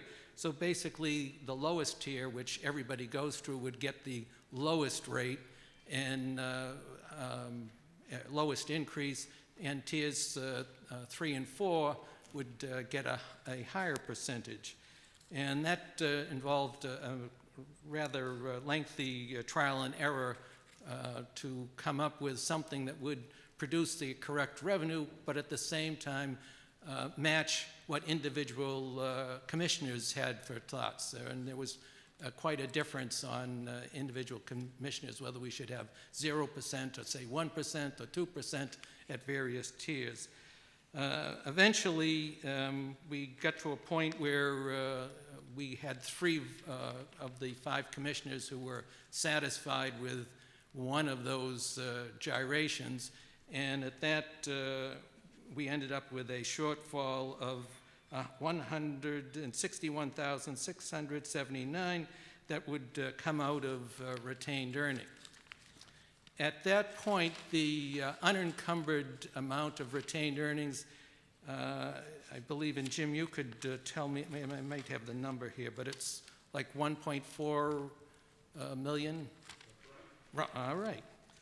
So we felt that that wasn't going to impact the overall retaining earnings that much. And that's what we came forward as our resolution and our substitute motion. So the FinCom's motion would still require to use some of the retained earnings, but had we stuck with that, there would have had to been I estimate, a 5.5% water increase. And again, it may have been spread uniformly across all the tiers, or could have been adjusted so, the lower tiers paid less, but the higher tiers paid more. So what the Sewer and Water Commission is asking that you support our substitute motion. Thank you. Thank you, Mr. Abbott. Any further questions or comments? Mr. Hassenjaeger. Just as an add-on to what Bill said. Excuse me, Mr. Hassenjaeger, precinct and affiliations. Thank you. Precinct 1, clerk of the Sewer and Water. Just to add on what Bill said, the change in 80,000 does not entail any more spending. It is simply, the money is still there in the account. All that does is give us flexibility to work with these alternate revenue sources that Bill mentioned some of, and other issues of availability. If emergencies come up, we have more flexibility with more money available to us, as opposed to having to come back to town meeting if some emergency happened that was over 80,000. So it gives us flexibility. It doesn't spend any more money. It doesn't take any more money away from the account. And it puts less pressure on us to arbitrarily raise, because we're having a rate hearing at the beginning of the year here in a couple of weeks. It puts pressure on us to ratchet up rates higher than they need to be if we don't have that flexibility, that 80,000. That's the only thing it does. It puts pressure on the commissioners to have higher rates than may be necessary. Thank you, Mr. Hassenjaeger. Mr. Mishra. Yes, sir. I'm here to Precinct and... Yes, sir. Pradeep Mishra, Precinct 1. Thank you. And Sewer and Water Commission? And Sewer and Just, Water folks, just as a reminder, I don't mean to keep picking it. Sure. It's important you remind people where you're from and your precinct and your affiliations. Thank you. So this is not exactly on the rates and all, but it does affect rates and the retained earning. Is the delayed billing. Town from the last 3 years is sending bills late. In last 2 years back, it was 98 days late. A year back, it was 75 days late. And this fiscal year, start of this fiscal year, it was 45 days late. 365 days of fiscal year, a 36.5 day late is 10% of revenue loss. 45 days is a 12.5% of revenue loss. This revenue loss is equivalent to raising rate by 12.5%. At any point of time in the fiscal year, $4 million of revenue is not billed. $4 million of revenue moves from one fiscal year to another fiscal year, which is not billed by end of the June 30th. So those are the numbers which we look and we have to work, because there's a delayed billing. Now, if you reduce this 45 days delay to, let's say, 5 days delay, that percentage come down to raising the rate by only 2% or 5%. So that's a statement I'm trying to make, that delayed billing affect the rates also. The other thing is, what is happening is summertime we get high bills, but that is sent by November or December as a Christmas gift to the residents, and they stop using water in January. From last 3 years, Walpole population has gone up, but month by month, January water pumping rates are going down. That's a concern because of delayed billing. And those are the numbers we see. We see every month pumping numbers. We see how revenues are collected. We see how many days the billings are getting late. So town has to fix the delayed billing to basically come up to the regular pricing model. Norwood is doing monthly billing. Westwood is doing monthly billing just to avoid such situation. It is possible. It is being done, and we expect town to do it in the future. That's my comment. Thank you. Thank you, Mr. Mishra. Mr. Hamilton. And then over here, Mr. O'Neill. William Hamilton, Precinct 5. Mr. Moderator, through you to whoever wishes to answer this. It was stated earlier that we are not receiving MWRA water, and that is true as a town. But I saw an MWRA crew go up Route 1 installing a water main all the way up to Gillette Stadium in Foxborough. However, that crew came back, and I witnessed them go down Coney Street installing a water line, an MWRA water line, down to Siemens.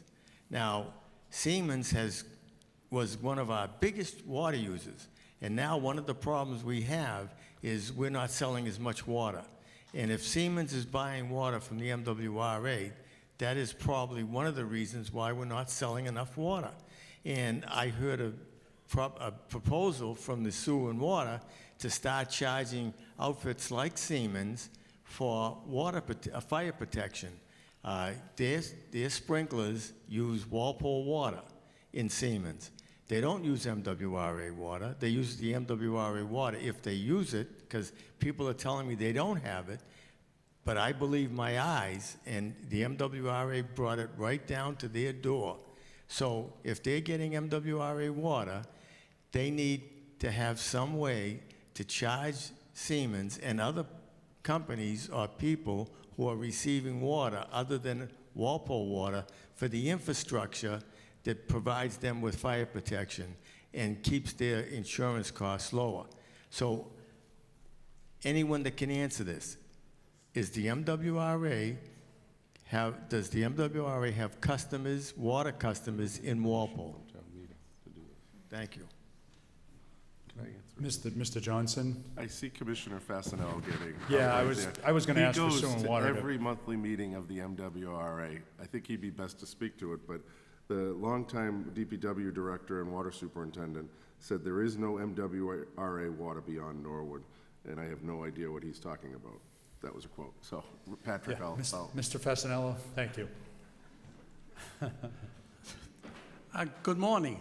I'd like to... It's actually good afternoon now, but good morning to you, too. Patrick Fasenello, Precinct 3, Sewer and Water Commission. I'm your actually, the selectmen many years ago appointed me as the representative for the town of Walpole to the MWRA. And as you know, we are on the MWRA sewer system. And we'll get into those rates later. But I heard this rumor that was going around town, and I made an official request to the MWRA as to if this was really real, the validity of this. And they assured me that as far as they know, they don't supply water to Walpole, and we don't pay for it. And I think that's the answer. Thank you. Thank you, Mr. Fasenello.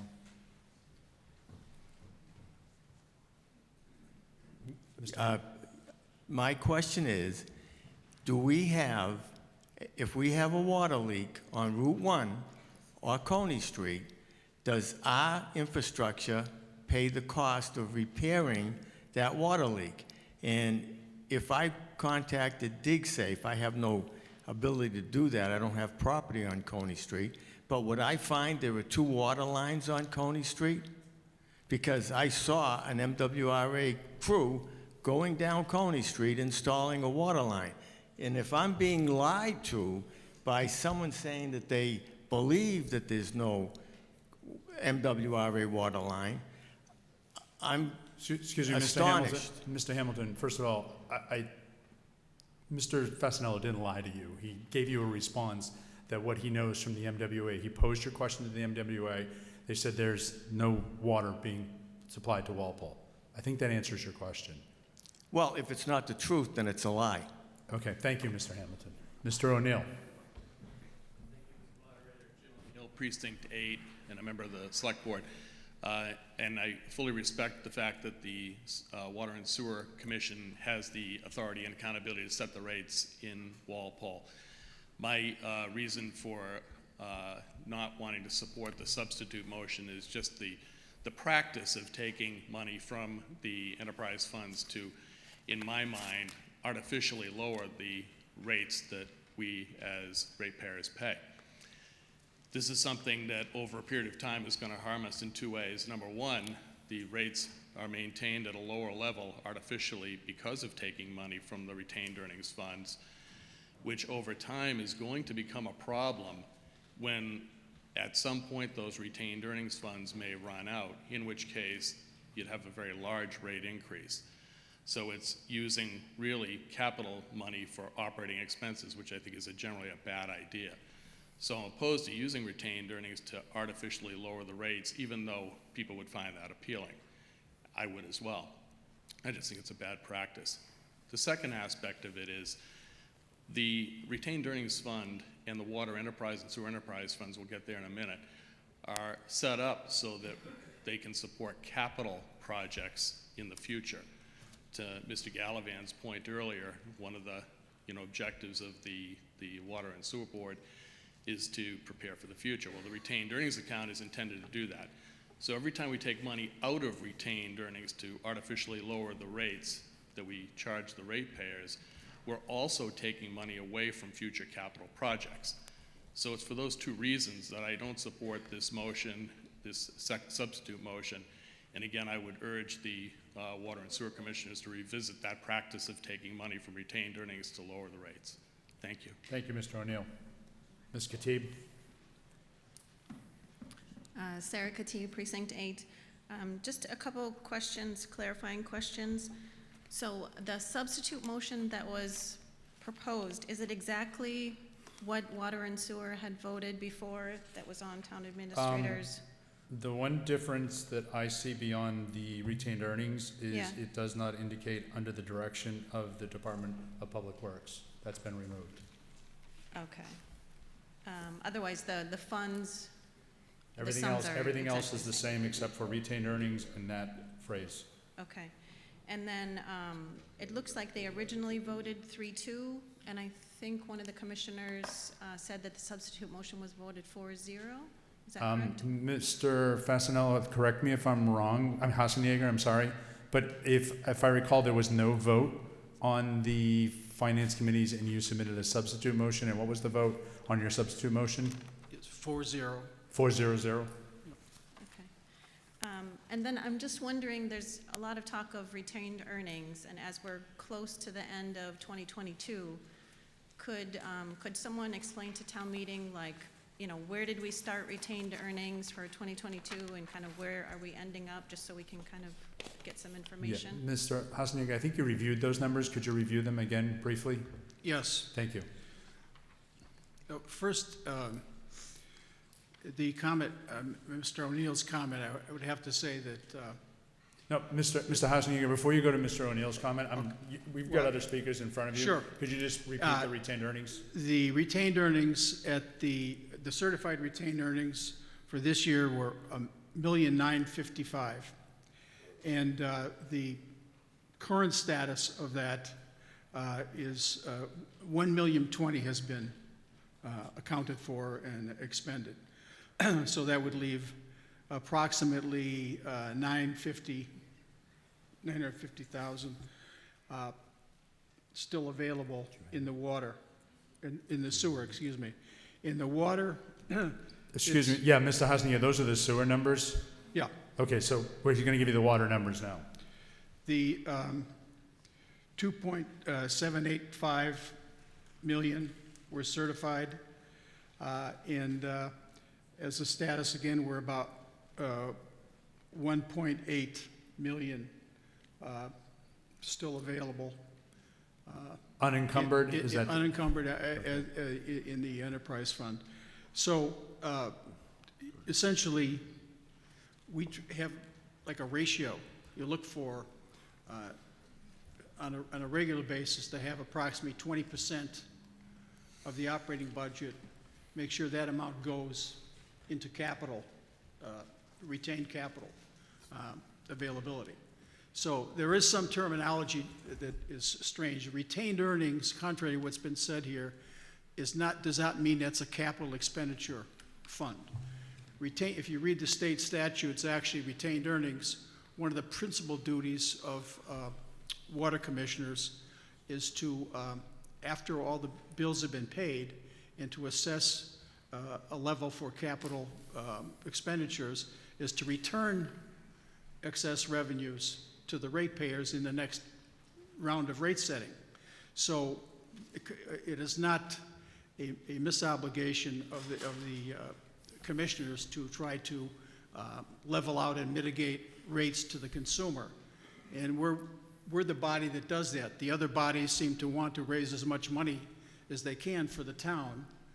And there are, terms used for that, but essentially, we have Mr. tried to. Hassenjäger, I'm hearing the rumblings and I'm starting to feel it myself.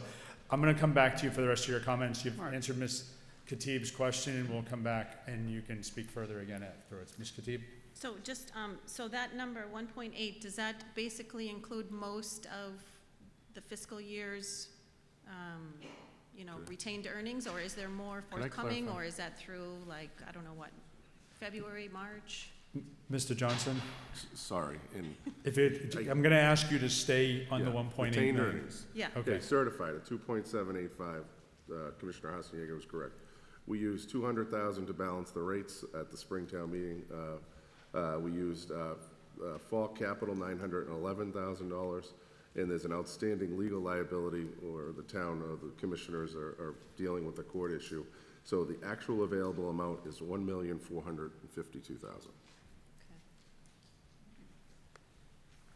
And that's basically current, right? Yes. Does that, okay, so that's through this year. Okay, thank you. Thank you.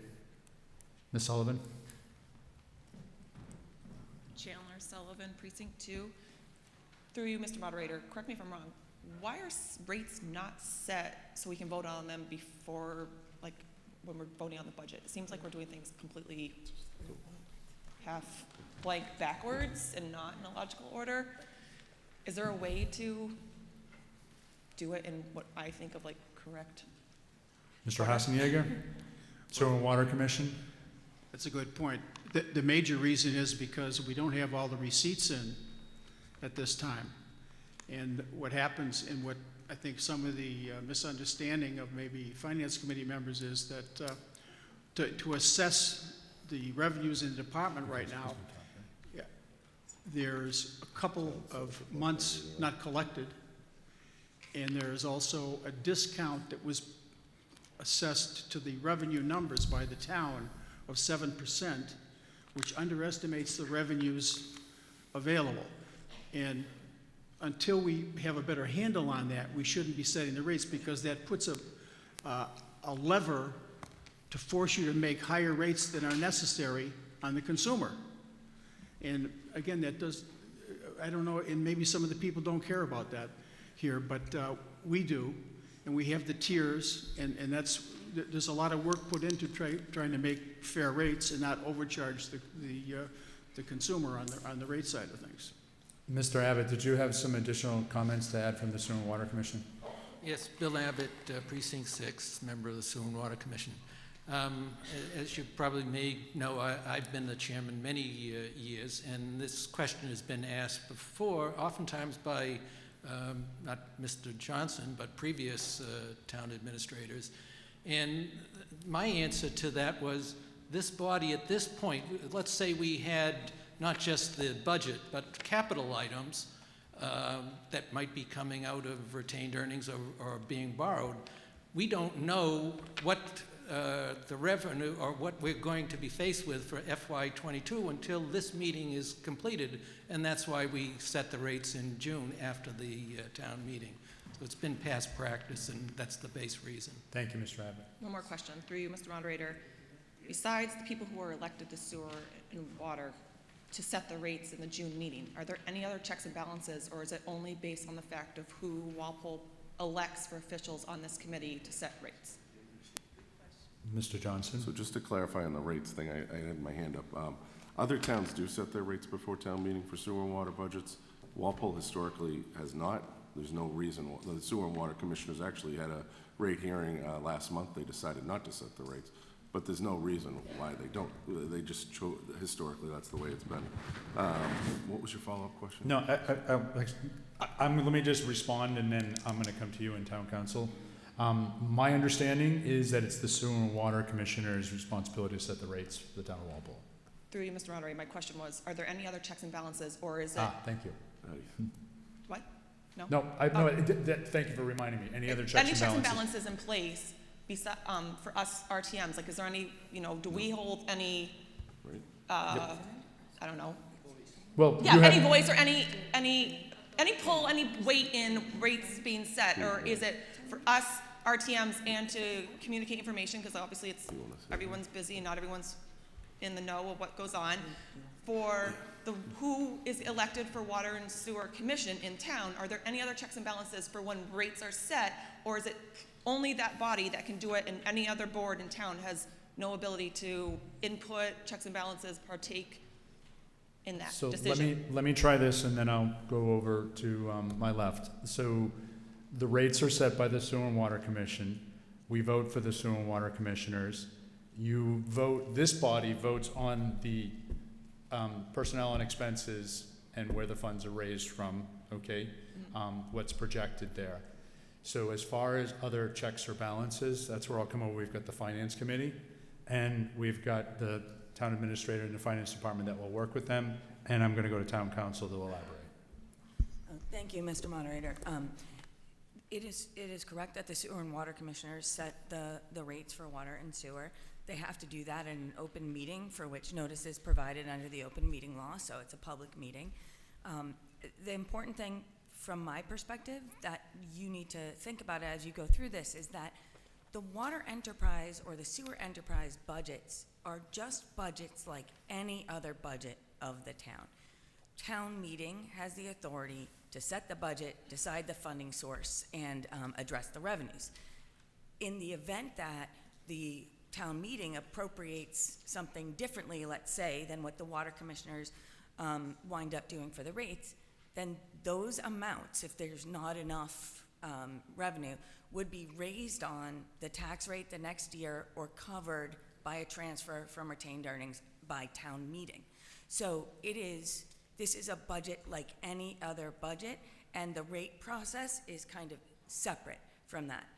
Again, though, it has to take place at an open meeting. And then one more point is that the enterprise fund budget is presented to the select board. It's required to be under state law. The select board put this budget forward. Through the finance committee, it was they approved it by allowing it to go forward in this format. So that is the other check and balance. Thank you. One more question through you.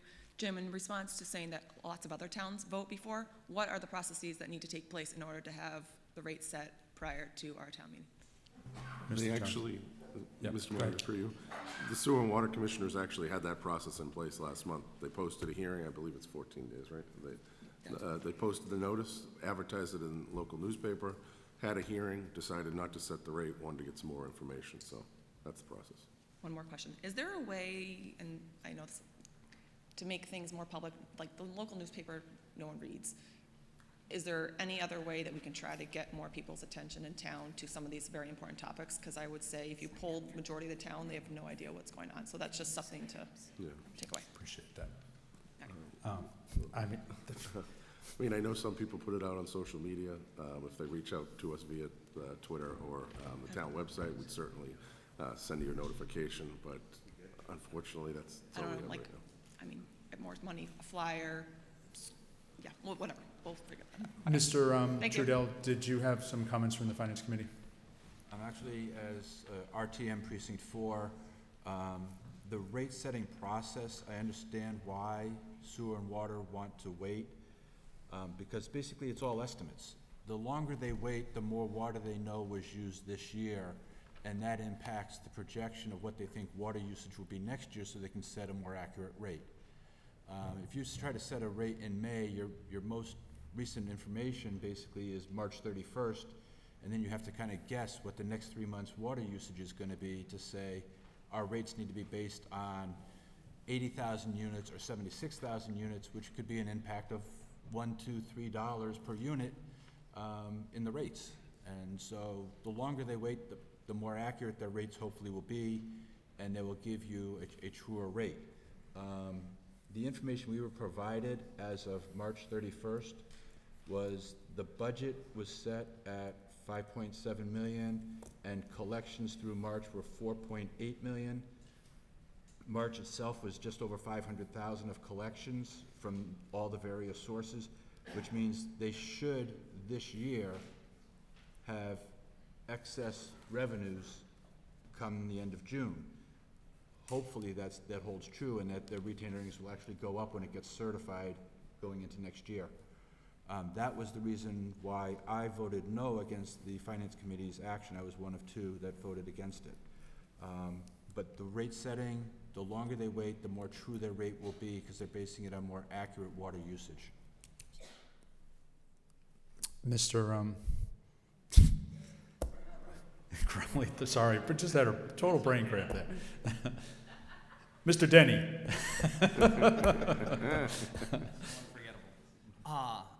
Just for the rest of the Finance Committee and our intentions here, again, is to review the budget in the best use of funds for the town and where the money should come from. We've been, as Mr. O'Neill said, using retained earnings for a number of years to offset and artificially keep these rates low. At some point, those funds are going to run out, and we'll have a massive spike in the rates. They can set the rates whenever they so choose, which is up to their decision-making process. But for us on the Finance Committee is to review the budget, make the recommendation to this town meeting, and from the town meeting to vote, make a decision on the funding sources and where it comes from. That gives the Sewer and Water Commissioners the parameters in which to operate. And that's what we did and brought attention to this issue. Thank you, Mr. Carley. Excuse me, Mr. Mishra is up first, and then I'll bring it up. Mr. Mishra? I have 2 comments. The first comment. New comments, right? Yeah, new comments. Yeah, Okay. The first comment was about rates and how to find about it. I think I'll say behalf of the department that they are working on a customer self-service portal where they can have alerts and all coming up to their inbox if they want to subscribe to it. That is the first. The second part is people should go around and look at the rates which is charged by Norwood, Westwood, Norfolk, Medfield, Sharon, and other places, and come to us and tell what rates they want. If it is lower than us, why it is lower than us. If it is higher than us, why it is higher than us. So there are multiple information available, how much other towns are charging for the same water and sewer services. So I expect the people to do the same and come to the rate hearings. Thank you. Thank you, Mr. Mishra. We have a motion to call the question. So I need a second. Seconded. Could you say your name for a second? Thank you, Shannon. I saw like 3 or 4 hands, so thank you. That requires a 2/3 majority vote. All those in favor of calling the question, please raise your green cards and say aye. Aye. All those opposed? It is a 2/3 vote. The question has been called. So we will now move to vote on the substitute motion that presented by the members from the RTM and town meeting. So is this a point of order? This is to make the substitute motion the main motion. Thank you, Mr. Trudell. This is to make the substitute motion the main motion. Yeah. Okay? So, did you have a question, Ms. Sullivan? I certainly will. So the substitute motion, it is moved and seconded that the following sums be appropriated to the Water Enterprise Fund and expended for the purpose of operating the Water Department in fiscal year 2023. Personnel Services, $1,051,267. Sorry, I gotta put my glasses on. $1,051,267. Expenses, $1,747,366. Debt service, $1,945,452. And that the sum of $4,738,085 be raised as follows. User fees, $3,880,406. Retained earnings, $161,679. Miscellaneous receipts and MW Pat, $696,000. So, just a quick question.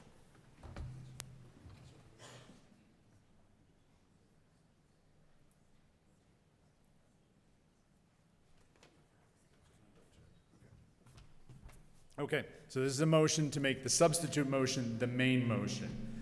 All those in favor, it just requires a simple majority vote. All those in favor, please say aye and raise your green cards. All those opposed, please say no and raise your red cards. No. The motion fails. It does not pass. We will now take up the Finance Committee as the main motion. Any further questions or comments? All those in favor of the motion requires a simple majority. Please raise your green cards and say aye. Aye. All those opposed, please raise your red card and say no. The motion passes.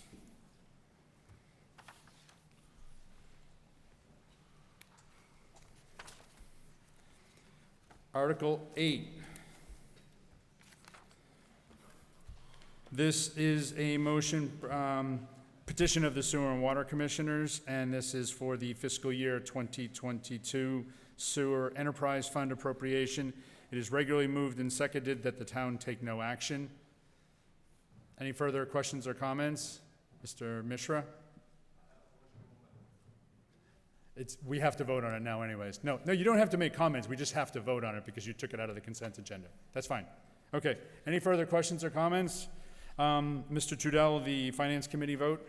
No action? 1201. 1201, thank you. Mr. Gallivan, Select Board vote? Select Board voted no action, 400. Mr. Hasenjäger, the Sewer and Water vote?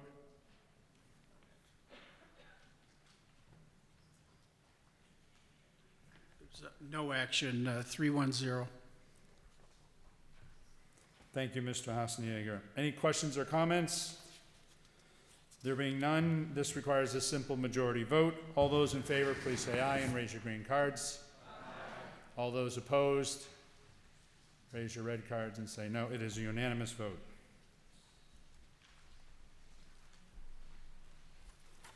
Article 9.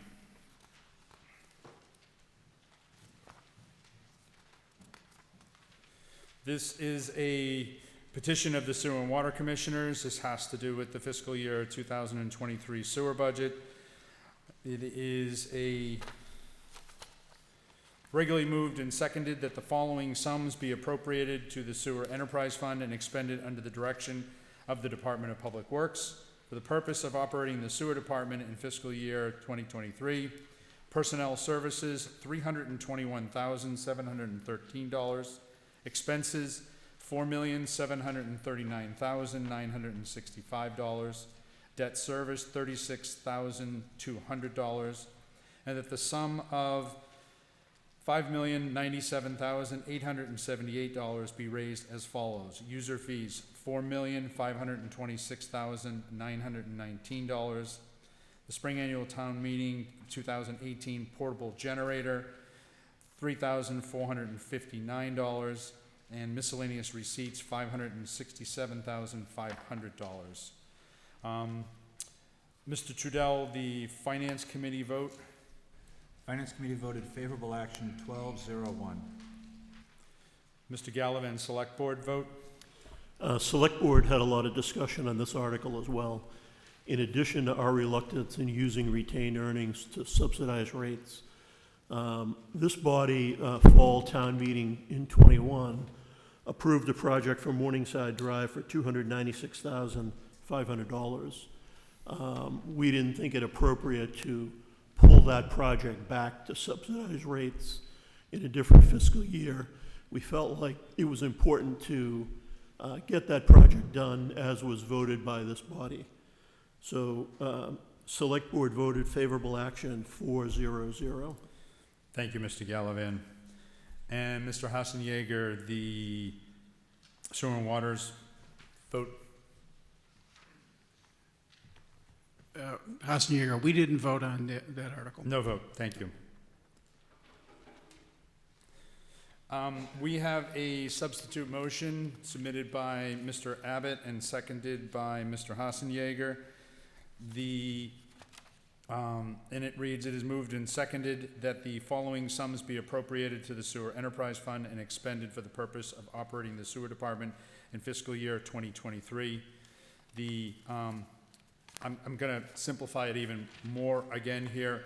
The personnel services, expenses, and debt numbers are the same. The total that needs to be raised is obviously the same. How we will raise those funds is as follows. User fees, $4,205,673. The fall annual town meeting Morningside Drive appropriation of $296,500. The spring annual town meeting 2018 portable generator, $3,459. Retained earnings, $24,746. And miscellaneous receipts, $567,500. Mr. Abbott. Thank you. Bill Abbott, Precinct 6, member of the Sewer and Water Commission. And again, thank you for reading all those numbers there. What it comes down to is that the FinCom motion would eliminate the use of the unused Morningside Drive sewer pump station project that was appropriated back in the fall town meeting at 21. At this point, the project, the design is basically complete, but the actual rehab has not been, and that is the rehab money that we are proposing to use as part of adjusting the rates. The smaller number, the $3,459 that was from an article back in the spring annual meeting of 2018 was for a portable generator. The generator has been purchased. It's just leftover money. One thing that I want to make sure people understand is that the MWRA treats our sanitary waste, and this assessment accounts for a little over 80% of the sewer department's expenses, and that the MWRA assessment increased close to 5% this year. And so right off the bat, that's basically where we're starting for coming up the rates on sewer. The majority of the board felt that a 7.5% increase to the sewer rate is sort of a goal at this point. To cover the gap between a 7.5% increase and the required revenue to meet the expenses to operate the sewer department, the commission worked with the administration, looking first again at the idea of having a flat per bill charge. Again, the majority of the commission was not in favor of that. What that did is left us with a shortfall of $324,705 with an unallocated sewer retained earnings of only $446,084. Basically, that made it really an unwise decision to use sewer retained earnings to fill the gap, because that would end up having only around 120,000 in the sewer retained earnings. So we had to look for another approach, and with the administration's help, was looking to find where we could get that $324,705 shortfall. And the first was to use that, what was left over from that portable generator contract of $3,000. And what was left was $296,500, which, as has been correctly identified, was the unused portion of the Morningside Drive pump station rehab project. And it is true, that's something that I think gave many of us concern, because it's a project that's actually underway. But in the end, we found that that may be the only way to have, without having extremely high sewer rate. After adding in the unused or Morningside Drive money, that left us short about $24,746,000, and that we suggested coming from sewer retained earnings. One of the suggestions is, what are we going to do with a half-done project? And one suggestion that came up was to possibly use ARPA funds. Not discussed, but something I had thought of later on was we will have a fall town meeting.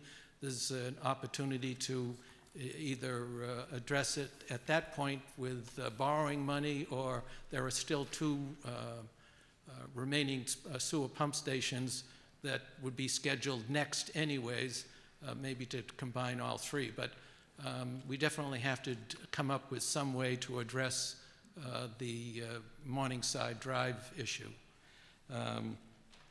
If we stick with the FinCom's motion, eliminating the use of sewer retained earnings, as well as the money that's left in the Morningside Drive rehab project, the sewer rate would have to increase by my estimate around 17%.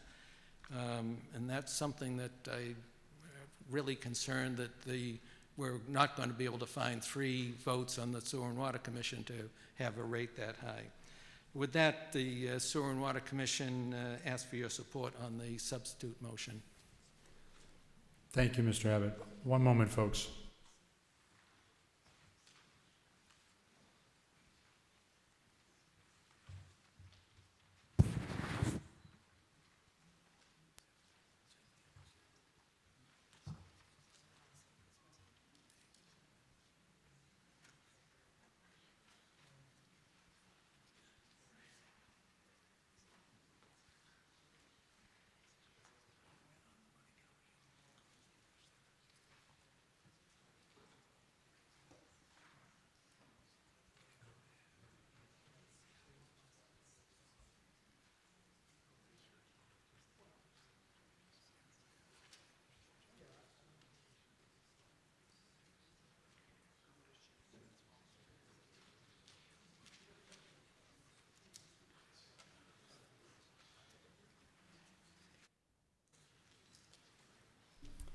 Thanks, folks. Sorry about that. Ms. Denizio?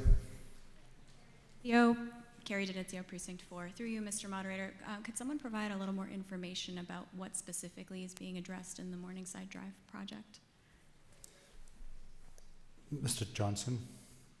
Sure. I'd actually look to Scott or Rick to speak to that, because they're the experts in that area. One of you guys want to come up? Where is he? Here comes Scott. Scott is our water and sewer superintendent.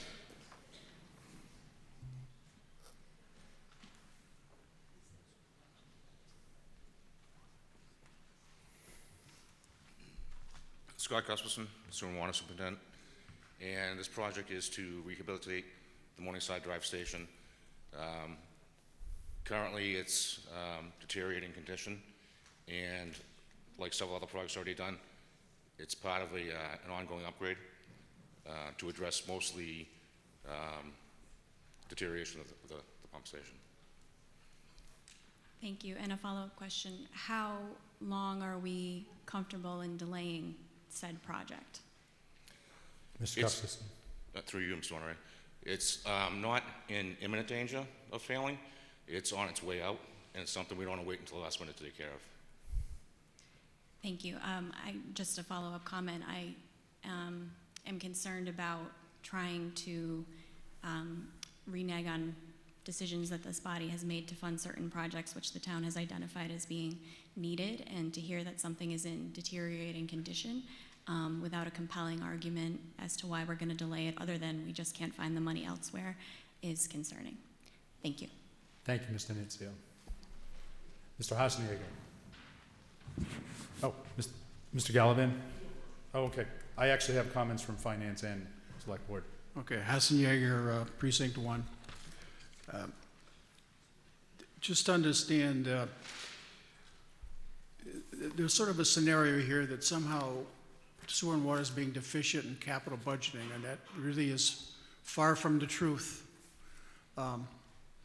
Bill Abbott and I have 50 years of capital budget experience in the town of Walpole, more so than certain committees that are advising on this. We have the opportunity to find other sources during the year for Morningside Drive. There's not an intent to kick that down the road. There is the ARPA funds. There is an opportunity that we may have more retained earnings here available to us. And the fact is that that project is still being planned. There's still design work on it. And I was told by the DPW director that actually we could go out to bid this summer, but you know, the chances of actually that work being done maybe would be, at the best case, next fall. So it's not something that, it's not an emergency item, and it's not a desirable item either. And I'm interested to see how people, I mean, Mr. Abbott told you, you're voting between possibly a 7% increase in sewer rates versus a 17% increase in sewer rates. Maybe you don't care about that, or maybe that's, we're trying to protect a reasonable rate for people who aren't interested in a reasonable rate. They want what they want, and they want it now. Yeah, that's the psychology of the voting public, I guess. So, but I would just say that on both these cases, capital budgeting is, we shouldn't be paying for all capital projects through current funds by current ratepayers. These sewer pipes last 100 years. Most of these sewer projects should be bonded and funded over time so the people over the next 30 years who are here using those systems pay for them. When you build a school, you don't expect the current residents of the town to pay $100 million up front for the school. You bond it. And it's the same thing with sewer capital projects. The people are telling you that, you know, somehow they have to fund all the capital projects out of current revenues and retained earnings, and that's a false flag. It's not true. We're well on top of these capital projects, and there's no dire uncertainty on Morningside Drive. I think we're 100% confident that's going to be done. It's just giving us the flexibility to do it in the smartest way at the lowest cost, and not have a knee-jerk type of, being forced into a knee-jerk decision that may cost the ratepayers. Thank you, Mr. Hassenjäger. Mr. Crowley. From the, we're good there. From the Finance Committee's perspective in looking this article is of greater concern, obviously, than Article 7, since we've used so much of the retained earnings over the years that we're now incredibly low, in fact, to the point where we're taking a project that was approved by the Fall Town meeting of a capital budget to supplement this year's rates. My great question was, where is it going to come next year at this time? Because, you know, we won't have this money next year to use. So, you know, at some point where you're going to have to go up that high number, because we've been artificially keeping these rates low throughout the process. So, again, from Finance Committee, we wanted to draw attention to this issue. Very concerned about using funds that had already been appropriated for the from the fall town meeting for this Morningside project, and just worried about the future, and glad that we're having this discussion at town meeting. Is this for the Finance Committee or you? Because Mr.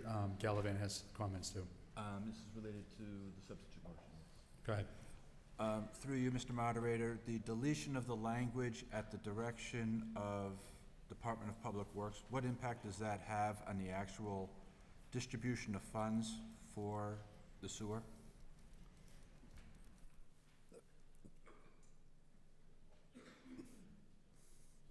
Town Council. Oh. So the town has a Department of Public Works. The Department of Public Works is responsible for carrying out the duties of the day-to-day administration of any entities that are inside it, and that includes water and sewer, along with a number of other things like highways, et cetera. The governance, therefore, of the water and sewer is to oversee and establish policies, and the role of the administration Department of Public Works is to carry those out. So whether it says Department of Public Works or not, it is under the jurisdiction of the Department of Public Works. And then number two, we've been voting this way since at least 2003, and the Board of Public Works is, the Department of Public Works is evident in the state legislature as early as 1974. It's been that way forever. Mr. Gallivan? Thank you, Town Council. Thank you. I was going to ask that same question, so thanks, Mark. Okay. Sir. Brad Hickey, Precinct 4. There's a lot of numbers thrown around, so I just want to make sure I understand it. What is the current status of the retained earnings in sewer? Mr. Hassenjäger, you have those current numbers? Actually, you know what? I have them from before. If I remember, it was 1.955 million is what it started at the beginning of the year, and you've expended $1,020,000, and so that leaves about 900,000. Is that correct, Jim? 400? 446 is what remains. And available. that's because there's some money held back for, you said, some potential liabilities and things. Yeah. Can I run, so, Go ahead. through you, Mr. Moderator. So we started off the year on the sewer side with retained earnings certified at 1.955 million. Retained earnings we used to help balance the budget at 200,000. We spent just over $1 million at the fall town meeting, which included the 300,000 for Morningside, and then the outstanding liability at 289. So the balance is 446. Through you, Mr. Moderator, how does that number compare to, you know, historical? Has that been going down consistently? Has that been consistently the same? This is as low as it's ever been, as I can recall. I can recall when we purchased Jarvis Farm, I believe on the water side it got down to around 500 or so thousand in retained earnings, but on the sewer side, it's pretty low. Mr. Hassenjäger? Yeah, again, we disagree. The town administrator is subtracting $300,000 of outstanding legal liability, which is not an expenditure, and that money will be there at the end of June. He's not calling it, retained earnings, but they are. Thank you. Thank you, Mr. Hickey. And Mr. Moderator? Yes, If Town I may, Council. That $300,000 that we're referring to is a legal liability and cannot be spent by the town. Thank you for that clarification, Town Council. it'll be in our account at the end of June. Mr. Hassenjäger? And I'd like to make another comment. Mr. on the- Hassenjäger, Mr. O'Connell's behind you. I think you were speaking on that. If you want to make more comments, just have a seat. Thank you, Mr. Moderator. Bill O'Connell, Precinct 4. I just want to make the general point. I guess I agree with what everyone's saying today concerning making sure our water quality is protected, not depleting retained earnings. I understand that, but I'm hearing numbers. Mr. Blau spoke about a potential 7.7 tax increase with the middle school. I just heard the number potentially 17% on the sewer side, 5.5% on the water side, and I understand it. But Congressman Lynch, at the beginning of the meeting, spoke about ARPA funds, other funds, through COVID relief funds. So and again, I know it's something that's going to be debated later on, but, I would just urge the town rep meeting members to consider potentially using some of that retained earnings. I understand we want to protect it, but I think we're in extraordinary times. Congressman Lynch also spoke about, how Walpole has been terrific to its seniors. It's again, extraordinary times with inflation. So, I think that the town meeting should really look at potentially using some of these retained earnings. Again, we want to make sure we have those capital expenditures down the road. And I understand Chairman Galvin's point about making sure that the water quality is there, but I think the Water and Sewer Commission's been beat up in the last 2 months. I'm glad they're looking out for the ratepayers. So, for those reasons, again, I would respectfully request that the town meeting members vote favorably on this action, on the substitute motion. Thank you. Thank you, Mr. O'Connell. Ms. Lawson? Lawson, Precinct 2, member of the Finance Committee. I am not running for any kind of an office, elected office, except for RTM. But I want to point out that Through you, Mr. Moderator, I'm just objecting to that question. I withdraw Understood, my comment. Mr. O'Connell, understood. Ms. Lawson? What I want to focus on here is that you can't let the rates drive good fiscal management. What we do on the Finance Committee is try to give the input to town meeting about what is fiscally responsible, looking at the long picture, the big picture, going forward. You can't say that retained earnings are not critically important because you don't know what's going to happen in the year or two ahead.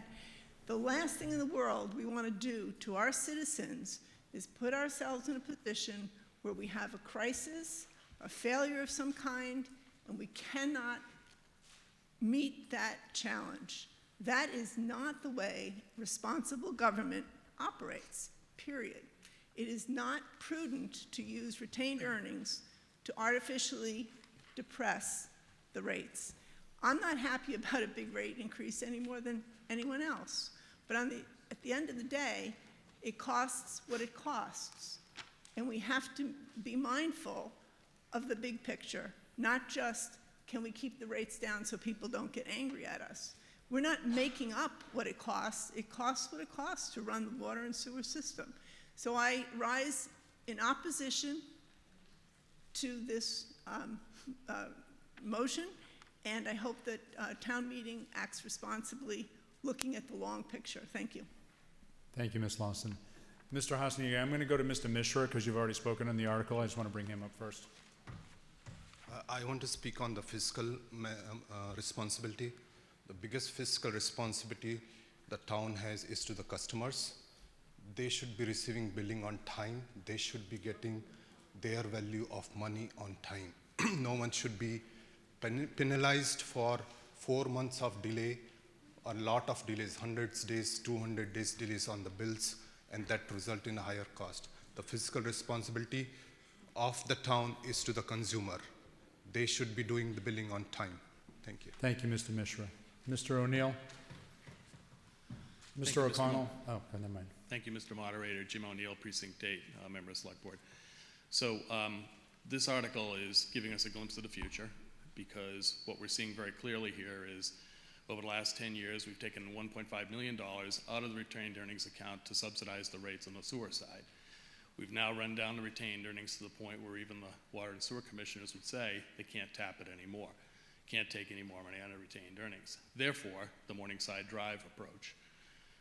I think that's also a bad policy. I think to let the Morningside Drive project not get done the way we processed it in the town and voted it here in this body, I think is a big mistake. And again, I think it's a policy question. You know, how do we think about paying for the operations of the town for both water and sewer? And I think to be subsidizing things, rates with retained earnings, and now using other capital monies that have been appropriated to continue to do that is a mistake.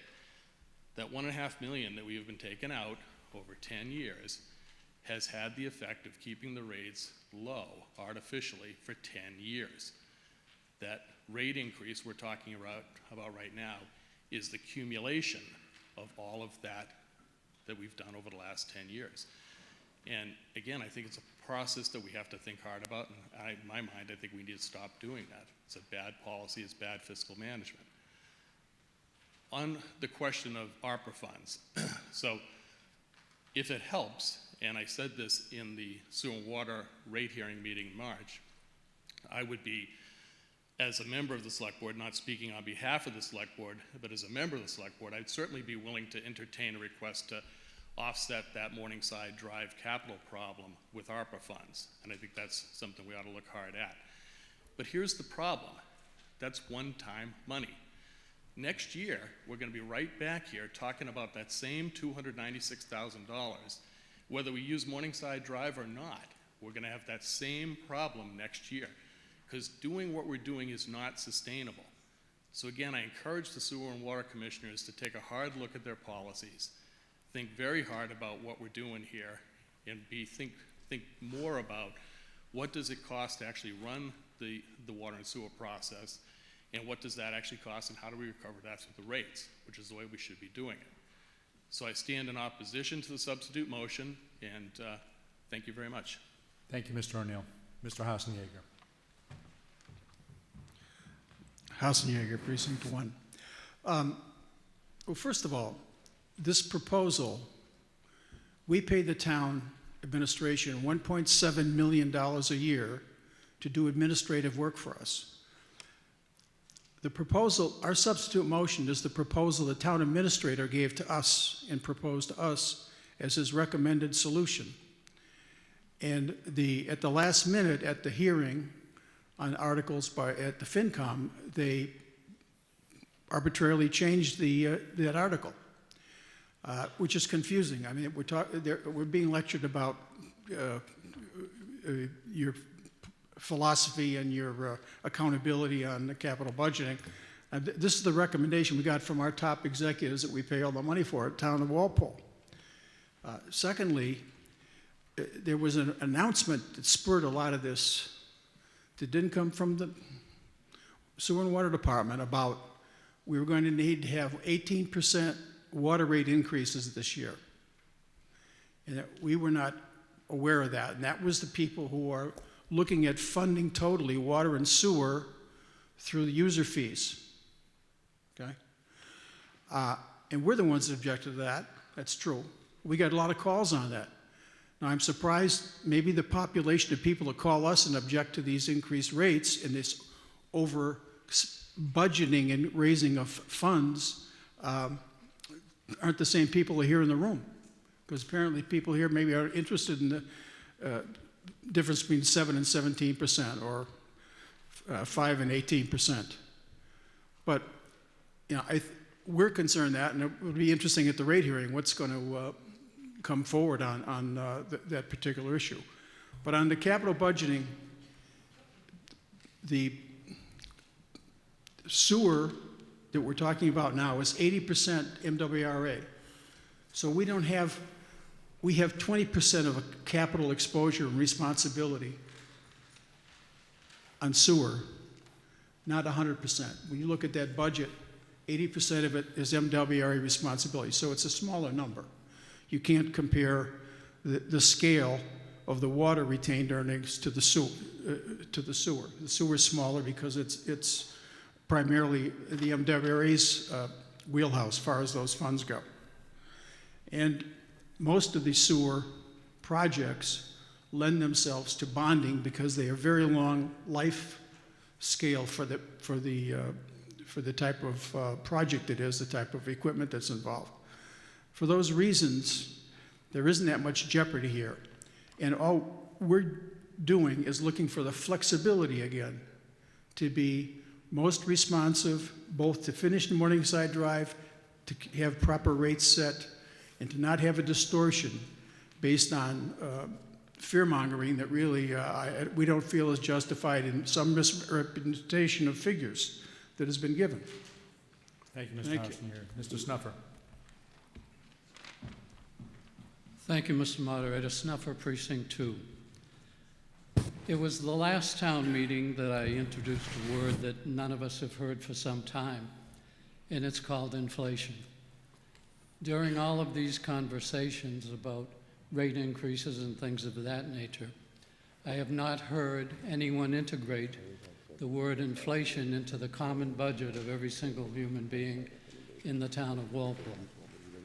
When you look at double-digit increases, along with the double-digit increases of inflation, what you are doing is setting up the people of the town of Walpole for a wide variety of serious hurt. And I'm recommending that we do not hurt the people of Walpole. Thank you. Thank you, Mr. Snuffer. Ms. Mulligan. Joanne Mulligan, Precinct 5. Please move the question. The question is, a second, please. This requires a 2/3 vote. I'll wait till we get back. All those in favor of moving the question, please raise your cards and say aye. Aye. All those opposed? Thank you, Mr. Hamilton, sorry. So the 2/3 carries, the question has been moved. So what we're doing here is that we are voting to make the substitute motion the main motion, and before someone asks, I'll just read it for you again, briefly, that the following sums be appropriated to the Sewer Enterprise Fund and expended for the purpose of operating the sewer department in fiscal year 2023. Personnel services, expenses, and debt services identical. The user fees are $4,205,673. The fall annual town meeting 2021 appropriation for Morningside Drive, $296,500. Spring annual town meeting 2018 portable generator, $3,459. Retained earnings, $24,746, and miscellaneous receipts, $567,500. This requires a simple majority vote. All those in favor of making the substitute motion the main motion, please raise your green cards and say aye. Aye. All those opposed, please raise your red card and say no. No. It is a no. The motion does not carry. We are now on to the original Finance Committee main motion. Although this requires a simple majority vote, all those in favor, please say aye and raise your green cards. Aye.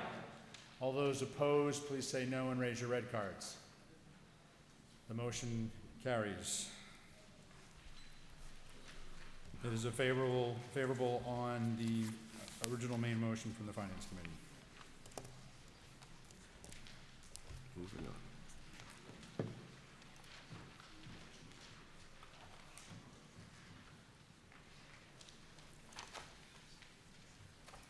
We are now on to Article 14. This is a petition of the Select Board, the Walpole Media Corp. Fiscal Year 2023 operating budget.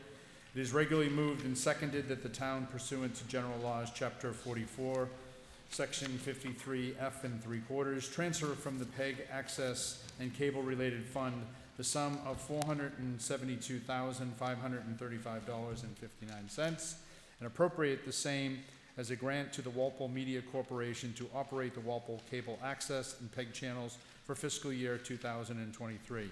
And further, to authorize the Select Board to execute a grant agreement with said corporation upon such terms and conditions as the Board deems appropriate. Mr. Trudell, Finance Committee vote. Finance Committee voted favorable action 1301. 1301. Thank you, Mr. Trudell. Mr. Gallivan, Select Board. Select Board voted favorable action 301, and I was the person who abstained because I'm on the Walpole Media Board. Thank you, Mr. Gallivan. Any further questions or comments? There being none, this requires a simple majority vote. All those in favor, please say aye. Aye. All those opposed? It is a unanimous vote. The motion passes. Favorable, sorry, I like the word favorable. Article 15. This is a petition of the Select Board to rescind prior year borrowings. It is regularly moved and seconded that the town vote to approve Article 15 as printed in the warrant booklets. Mr. Trudell, the Finance Committee vote. Finance Committee voted favorable action 12-0-0. Thank you, Mr. Trudell. Mr. Gallivan, Select Board vote. Select Board voted favorable action 4-0-0. Thank you, Mr. Gallivan. Any questions or comments with regard to Article 15? There being none, this requires a simple majority vote. All those in favor, please say aye. Aye. Opposed? It is a unanimous vote. Favorable.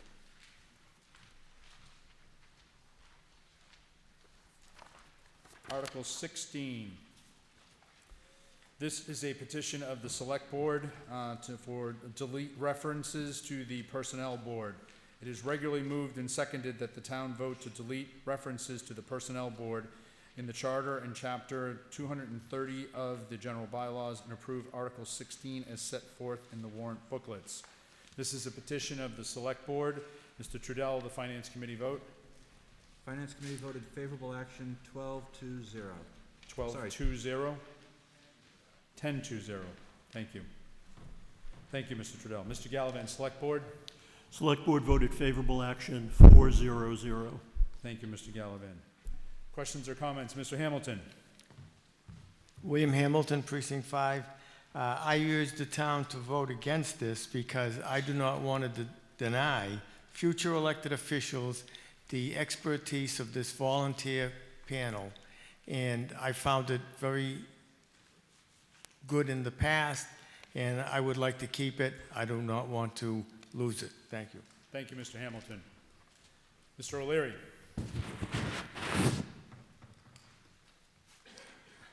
Robert O'Leary, Precinct 3. I also agree with Mr. Hamilton. I think it serves a purpose to keep this board. We can let them report to the town administrator. The fact that they're de facto, I don't think is a big deal. And all of us share in the liabilities that would occur if they do indeed occur.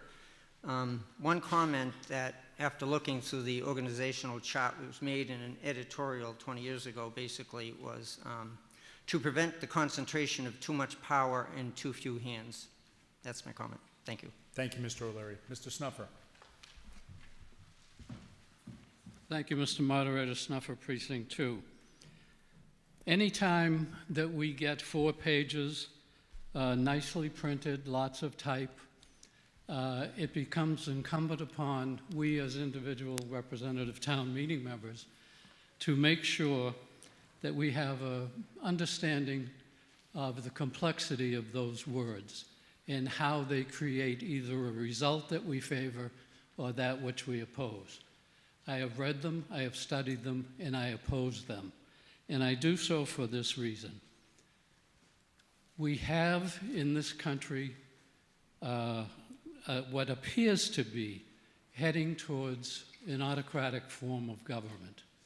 In the town of Walpole, I appreciate, support, and defend the democracy, and I do not want to see us head in the direction of autocracy.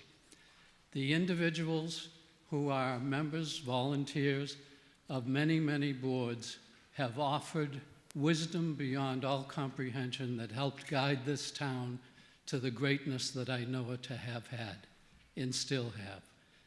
I just warn everybody that you head in the wrong direction when you head in increasing this for a favorable vote. It should be a no vote. Thank you. Thank you, Mr. Snuffer. Ms. Lawson. Lawson, Precinct 2, member of the Finance Committee and former member of the Personnel Board. This is a decision that I am in favor of eliminating the Personnel Board for a number of reasons. One, there's been great difficulty in recruiting people to serve on this board. We currently have, I believe, 2 vacant positions. Moreover, the complexity of human resources and personnel matters has only increased over time, so that it's very difficult to find people to serve on the Personnel Board who actually have the expertise that's required. As a result of that, the management, town hall management, the town manager and the human resource officials in town hall are the ones who actually have to provide the direction to this personnel board, which, by the way, only deals with 68 positions. I think that's correct, through you, Mr. Chairman, to the town administrator. I think it's 68. Mr. Johnson? That is correct. Yeah. So most of the employees in town are under union contracts, individual employment contracts, and there's a very small population that the personnel board is dealing with. The other concern is administrative, so that over the past year or two, we've had a number of instances where the town administrator has explained that they have had to delay actions because the personnel board, with 3 members, a quorum is 3. If not every one of those 3 members are able to convene for a meeting, they cannot take action. Things get delayed.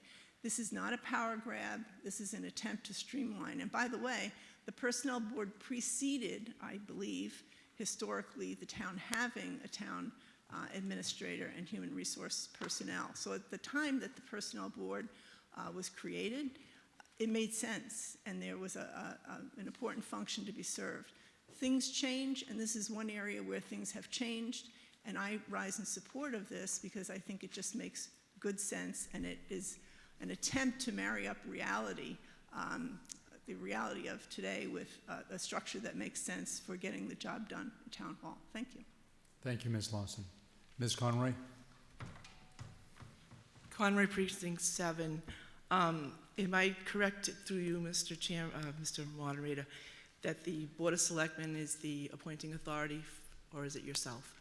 I am the appointing authority for the personnel board. Okay. As far as recruitment goes, how heavily have you recruited to fill the 2 vacant spots? I recruit as I do for any position on Finance Committee, Capital Budget, or Personnel, and I've had no problems over the years with with Finance Committee or Capital Budget, and I repeatedly have problems getting qualified candidates for Personnel. Okay. Just so everybody knows, those are the only comments I'm going to make on this. Unless there's further questions of me, I'm going to step aside, just because I don't want to make any more comments. As you know, I'm a neutral party in all this, so it's your vote. That's what's important. So if you'd like further comments from me, I will step down and let the town clerk take over on the rest of the article. I don't have any further questions. Okay, I just wanted to make sure, Okay. because it's a little awkward for me, to be honest with you. In reading the strikeouts where Personnel Board is being stricken and Board of Selectmen or Select Board is being inserted, how prepared is the Board of Selectmen to act as certified human resource experts in the area of personnel? I've looked at other towns in the last few days of what is involved with their policies and procedures with reviewing bylaw changes, employment changes, state changes that have to trickle down to the municipalities. So how prepared is this board to step in and take over all these policy reviews? Mr. Gallivan? Sure. So the Select Board right now oversees the 6 union contracts that are in play. We do rely heavily on the town administrator and the Human Resources Department. But again, I can only speak for myself because we haven't discussed this and voted on anything. But, we did vote on the article. So I feel like we can take on that responsibility based on all the responsibilities similar to that we've had in the past.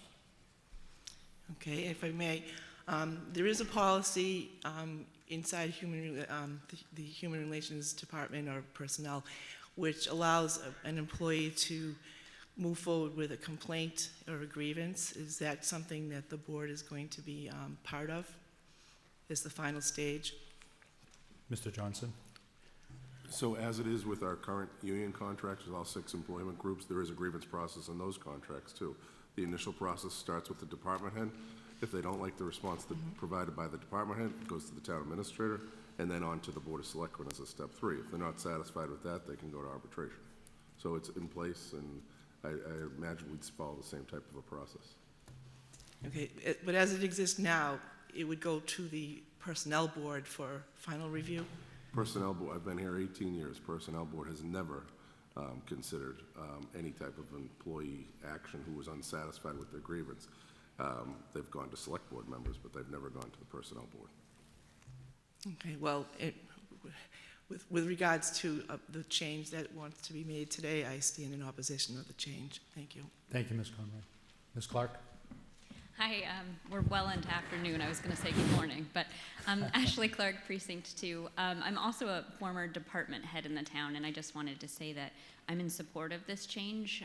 In my time with the town, I don't think I ever had any dealings with the Personnel Board in terms of hiring, onboarding during my process here. I also think it's an important thing that we can do to increase efficiency, and I also like the idea of the select board that's actually elected being the one making these decisions versus a volunteer appointed board. Thank you. Thank you, Ms. Clark. Mr. Trudell? The other came before us was checks and balances. Everything that the Personnel Board does other than day-to-day operations that rely on human resources and town administrator anyway, would come before Select Board and FinCom and Town Meeting. You will still be reviewing and approving salary scale as in Article 3 this year, bylaw changes in Article 2, anything that involves those types of articles that come up every year will still go through the same process. It will just skip the Personnel Board. It'll be created by Town Administration, reviewed by Board of Selectmen, come to Finance Committee, come to Town Meeting. Thank you, Mr. Trudell. Any further questions or comments? Laura Whalen-Francis, Precinct 2.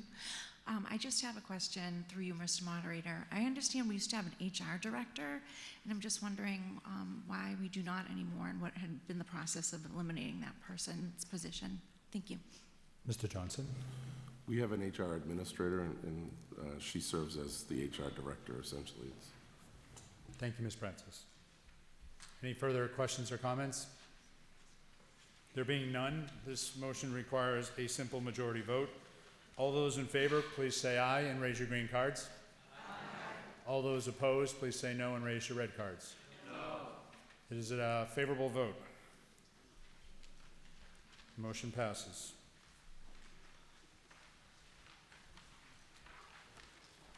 Article 17.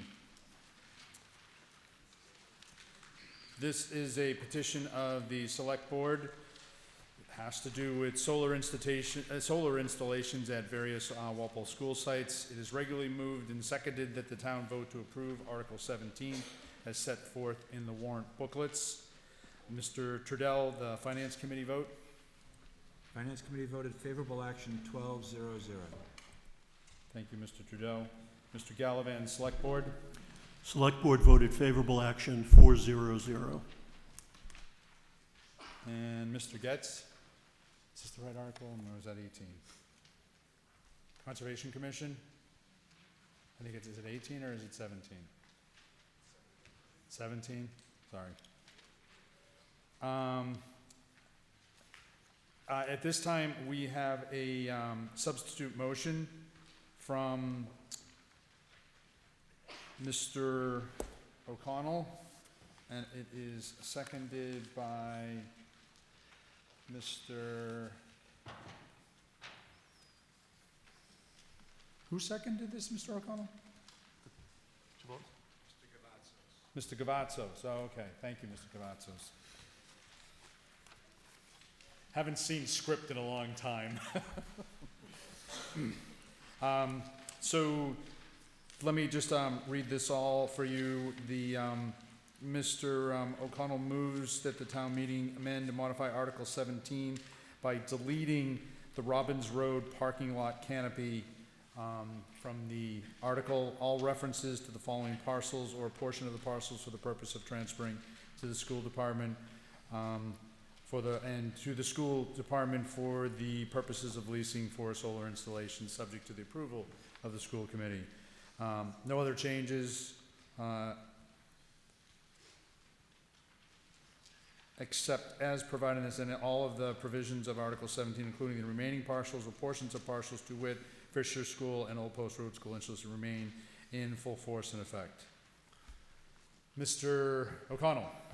Thank you, Mr. Moderator. Bill O'Connell, Precinct 4, and I appreciate you letting me make this motion to amend Article 17. And the reason I'm making it, I am for renewables, but with respect to the Johnson solar arrays, I think the town is in a position right now where they're studying potentially reusing the property and repurposing it. I think there's a feasibility study out there. I'm not sure how much money we're spending on it.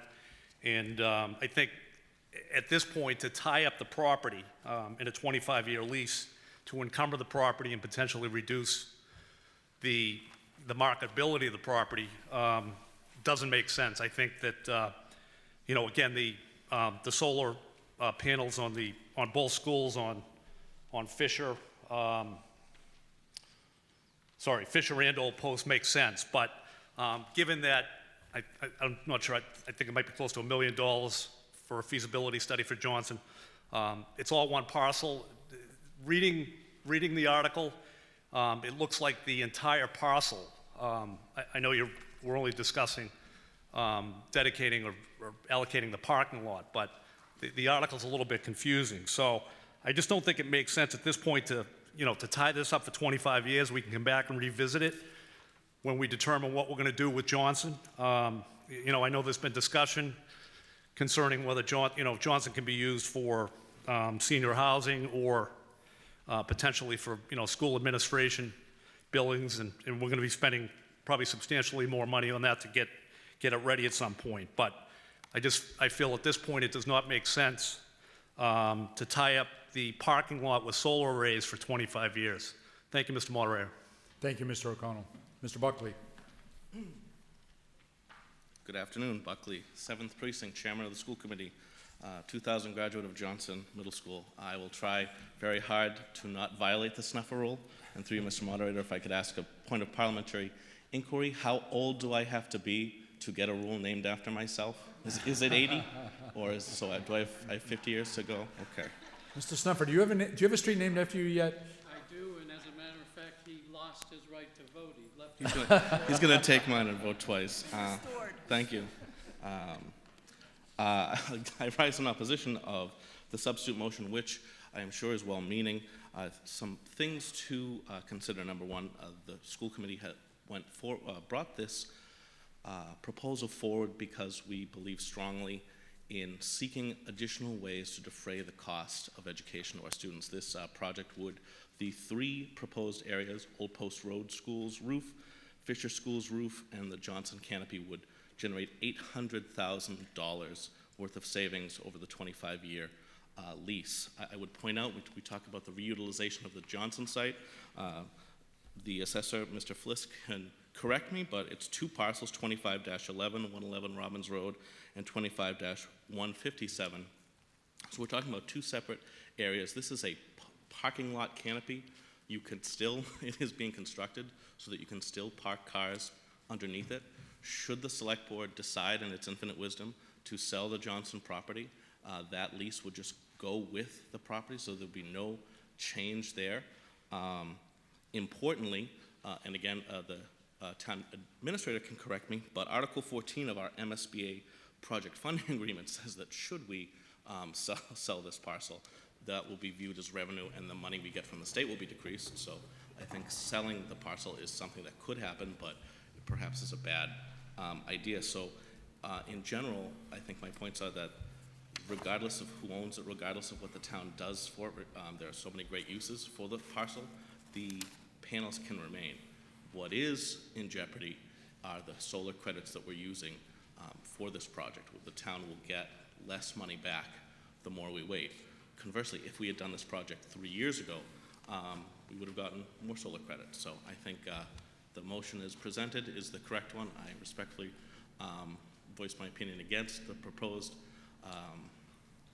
change motion, and would ask my colleagues to vote down the proposed substitute motion. Thank you, Mr. Buckley, and we'll get back to you on that road. Mr. O'Connell. I'm all set. Thank you, Mr. Moderator. Okay. Any further questions or comments on the substitute motion?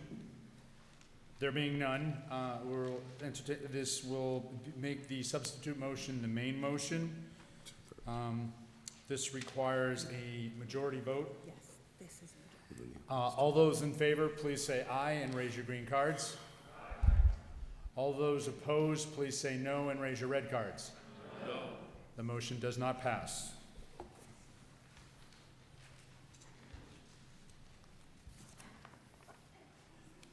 We will now move on to the entertainment of the original main motion from the Finance Committee. Any further questions or comments? All those in favor, please say aye. Aye. Opposed? Excuse me, folks, just to reiterate, it's a 2/3 vote, and so I'm going to call the vote again just to go through, but I meant to tell you it's a 2/3 vote as this is a transfer of property under Chapter 40, Section 15A. I apologize for that. So all those in favor, please say aye. Aye. Opposed? The motion, I declare a 2/3 vote, the motion passes.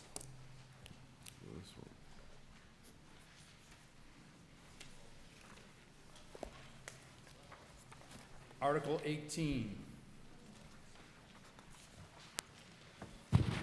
This is a motion per, this is a petition of the Conservation Commission, and here's the one where I need Mr. Getz.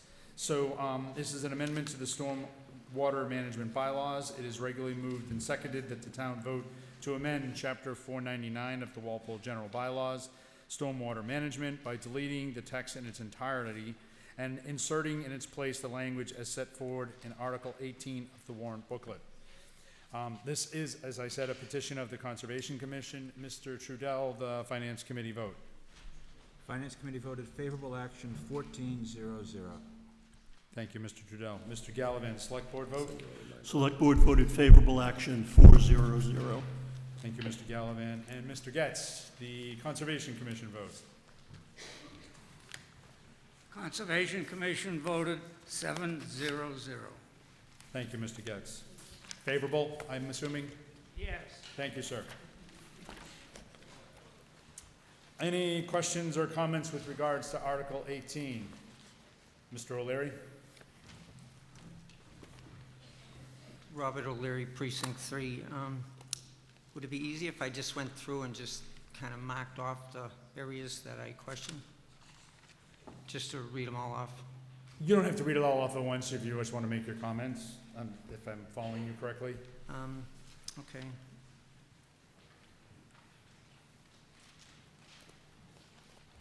Mr. O'Leary, can you just generally summarize and then go through what, so you have some specific... Well, yeah, there's some things I don't understand, and there are other Okay. things that are more clerical. Okay.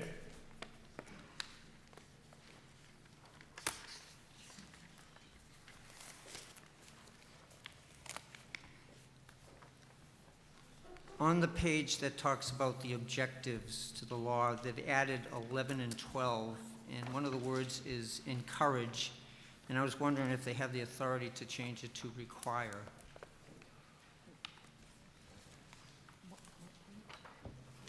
The specific section, can you give us the section number on that?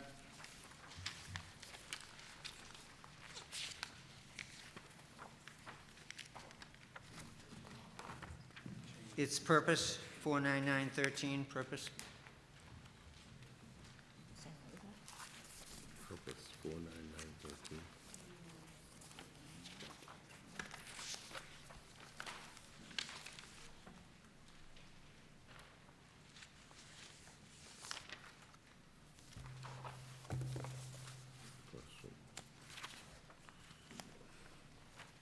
And can you just point that out again for a It second? would be 11 and 12 under the objectives, which is B. 11 and 12 under B, thank you.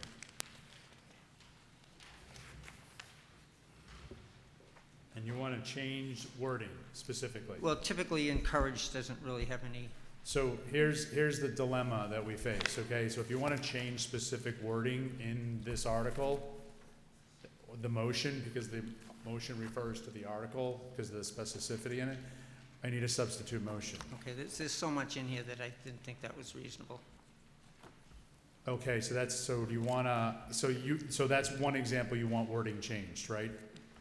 Well, I didn't know if it was legal to do so without a substitute. I mean, in other words, do they have the authority to change it? Yeah, if you want to change the wording, you need to submit a substitute motion. So just to go I didn't Town mean it Council. used that way. That's okay. No, go ahead, Town Council. Mr. Moderator, thank you. I want to point out, number one, that that's the objectives of the bylaw, so that's like a statement of purpose that would have been, it is just setting out guidelines. There's nothing in there that's mandatory and enforceable, number one. And then number two, in order to change what's been proposed, there would need to be a formal motion. To the extent that, you know, that there's questions of scope, obviously, you would have to decide that on a case-by-case basis. But rewriting this on the floor of town meeting could pose problematic. Yeah, and that's what I was going to try to get to, Mr. O'Leary. So here's what I was, if you just have questions for interpretation, let's go through those. But if you have specific changes you want made, then we need a substitute motion. And that's why I asked for them ahead of time, because I don't want to stand here and draw these people through going back and forth while you and I work out a substitute motion that town council would approve of. So, Mr. Moderator, if I could just add, the traditional remedy, if there's not going to be a substitute motion, is to just vote no on the article. I was going to get to that. Thank you. my main reason for commenting is just to make sure there are no mistakes. Okay. Next one would be under clearing. I wonder why they couldn't include grubbing as well. It's not much more. Impervious service, they've removed the last sentence, and I'm wondering why. Land disturbance permit, they talk about section 4B, but where and what is 4B? It was 49916B. Regarding lot, why can't we keep the old definition and leave out the assessor's map? Because recording would be more accurate at the registry. And keep the added second sentence, which is fine.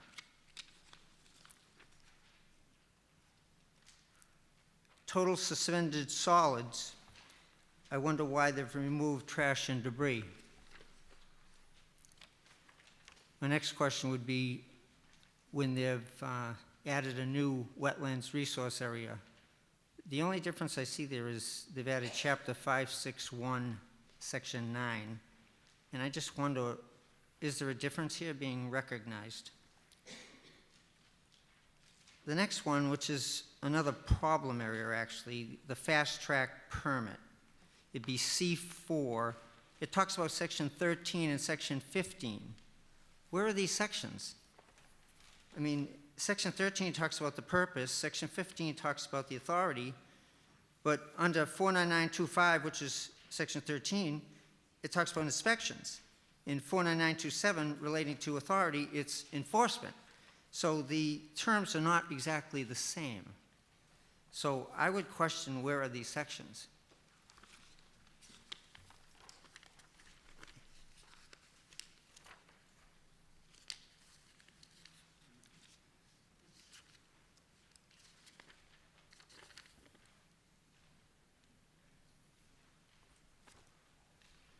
Severability's been removed, and I'm not sure why that's been removed as well. Those are my main questions. Okay.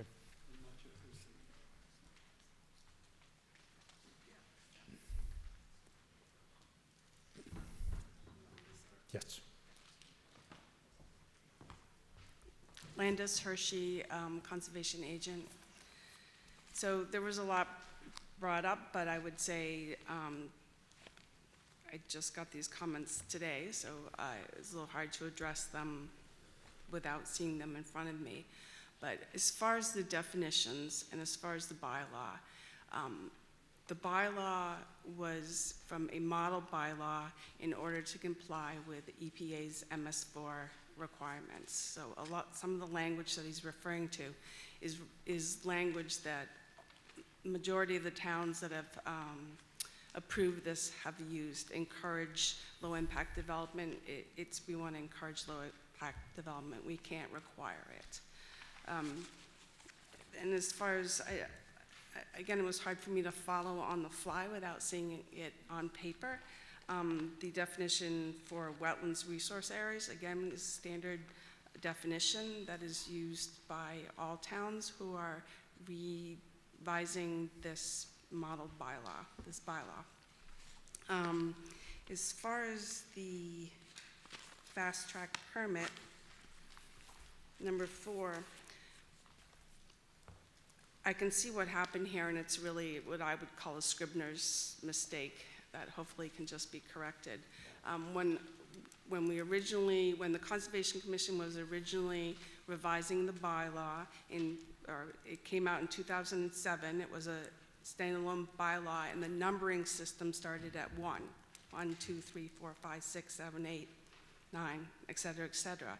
Then it got codified into the general bylaw as Chapter 499, Article 2, and it started at 13. So at the last minute, I had to go and change the numbers of these sections, because it used to start at 1, and now it starts at 13. But my mistake, I missed the reference here to section 13 and 15. So number 4, fast track permit, where it says section 15, it's actually 27. So, excuse me one second, Town Council, so here, there's specifically a title, so inspection, but it's not section 13 to that point. So, but there is a section 27 that's enforcement. Correct. How is that handled?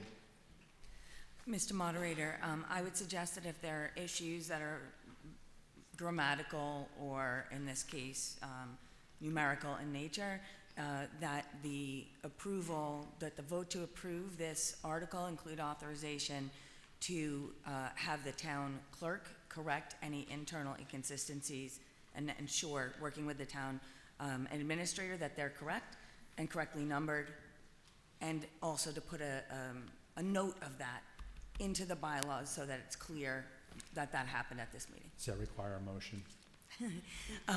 It would be a motion to That's what I add thought. that, correct. Okay, all right. So through you, Monitor, I just want to confirm. Yep. Yes, it is section inspection, and it is section enforcement, but it's a different number. Yeah, I saw that. Okay. Okay, so that's one. So, Mr. O'Leary, those are the clear ways to address those 2 points, because it's a specific numerical section reference. Okay. And through you, Monitor, all the changes that were made through the definitions were to clarify, and that's why there was changes, and to have the same definitions as other towns that have revised their stormwater bylaw. These were recommended through the model bylaw, through the Neponset Stormwater Partnership as well, and is consistent with other towns. Thank you.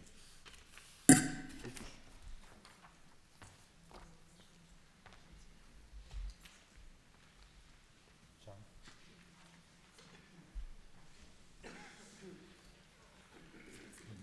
Yep, 1 second, folks.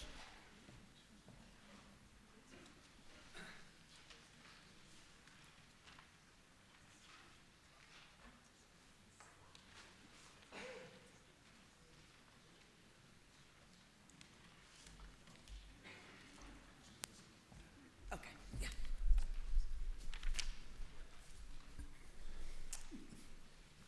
Mr. Fisher, thank you. Jack Fisher, Precinct 2. I think this is a really important change to protect the wetlands, and I'm glad to see that you are sensitive to the fact that we have this fast-track permit process for the smaller areas, but I have one very specific question. If you're on a fast track, do you still have to provide an erosion control plan and a stormwater management plan? Through you, Monitor. So the difference between the land disturbance permit and the fast track permit. The land disturbance permit is for any activity 40,000 feet or larger that you have to go through a formal process and submit an application and plans through the Conservation Commission. Then when this came up in 2007, we wanted to have some regulation for smaller projects, but we wanted to make it easier so we wouldn't put burden on homeowners and other people who we didn't feel it was necessary for them to pay large expenses. And so the fast track permit was put into the bylaw in 2007, and it was very general in nature. This time the Conservation Commission put in actual figures from 39,999 to 5,000 square feet. And the fast track permit is an administrative permit, so when someone's applying for a building permit, through OpenGov, which was discussed before, the permitting software, it comes to me and I review it, and if they need to file for a fast track permit, meaning their activity is 5,000 square feet or more, but under 40,000, then they would just have to provide enough information that, yes, they will be installing erosion control. The site, one of the main purposes is for sedimentation not to go from a site where they're constructing onto the roadway, into the catch basins, into our streams and our ponds. So erosion control, and also if the activity is 5,000 square feet or more, that they would have infiltration systems for a house. It doesn't have to be a full-blown engineered survey plan, no. What we anticipate through our regulations, is to have actually specific engineering specs for roof drains. So if you're putting, if it's a house or something that meets the jurisdiction, that we will have a spec for a particular roof drainage system. There's also the ability to provide information if the activity isn't going to allow for infiltration.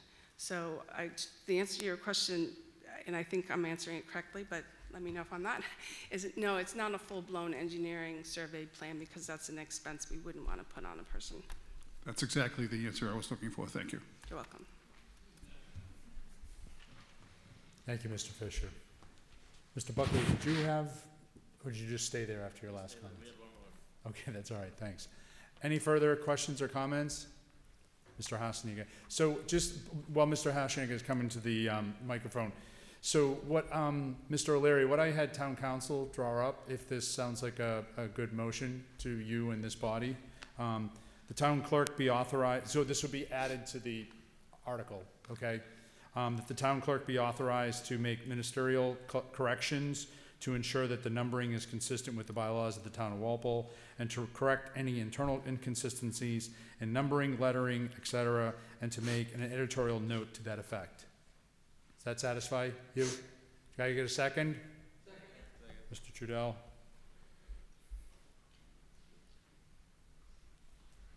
So we have a substitute motion now with that added language added to it, folks, that we're now acting on.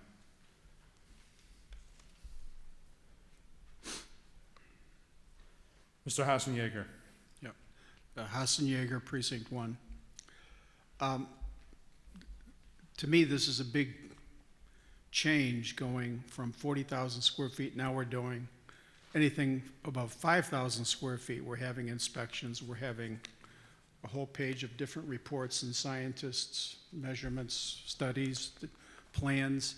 I'm curious what, that doesn't make, just a comment, doesn't make housing affordable in Walpole. And I'd like to know what the building inspector and the engineering department think of all these, because someone's going to have to read all these studies and be involved in all these inspections, et cetera. I'd like to know what those departments think of this. They're coming down, Mr. Hassenjaeger.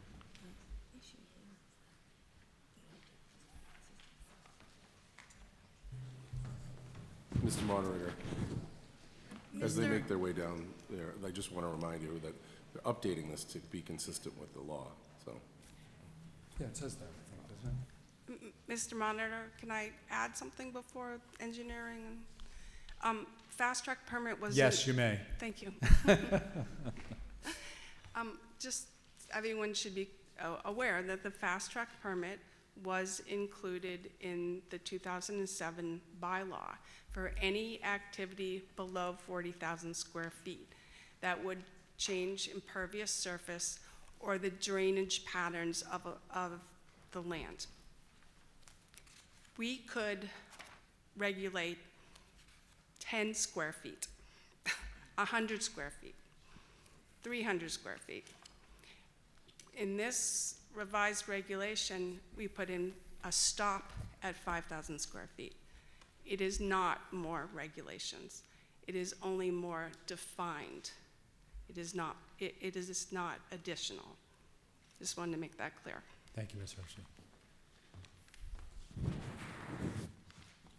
Mr. Mattson. Through you, Mr. Moderator, to Mr. Hassenjager, the Public Works and Engineering Departments both support this article.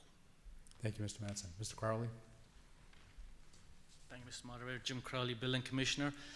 From our point of view, it will only affect us on the degree of a new house or full demolition of a site. At 5,000, if you're doing a patio, something small or landscaping, it wouldn't trigger anything with the building department, so we've no issue with it. Thank you, Mr. Crowley. Any further questions or comments with respect to Article 18?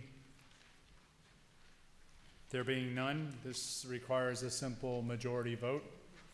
And we're going to do the substitute motion because I'm going to do that right now because town clerk just got me on that too as well. So, sorry folks. So this is a substitute motion which included that language I read previously. I can repeat it if folks would like. Just that the town clerk be authorized. So here, let me just try. So regularly moved and seconded that the town vote to amend Chapter 499 of the Walpole General Bylaws, Stormwater Management, by deleting the text in its entirety and inserting in its place the language as set forth in Article 18 of the warrant booklets, and the town clerk be authorized to make ministerial corrections to ensure that the numbering is consistent with the bylaws of the town of Walpole, and to correct any internal inconsistencies in numbering, lettering, etc., and to make an editorial note to that effect. So that we're voting to make this substitute motion the main motion by the addition of that language.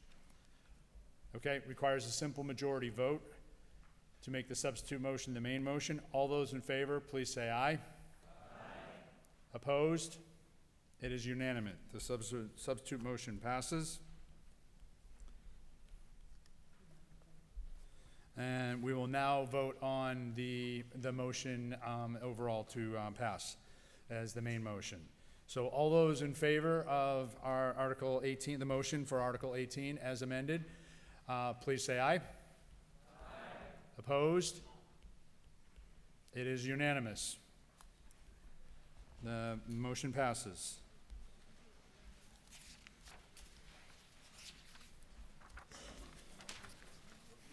Motion to dissolve, I've heard from Mr. Trudell. Do I have a second? Second, Mr. Buckley. Thank you, folks. We'll see you in the fall. Meeting has been adjourned. Dissolved.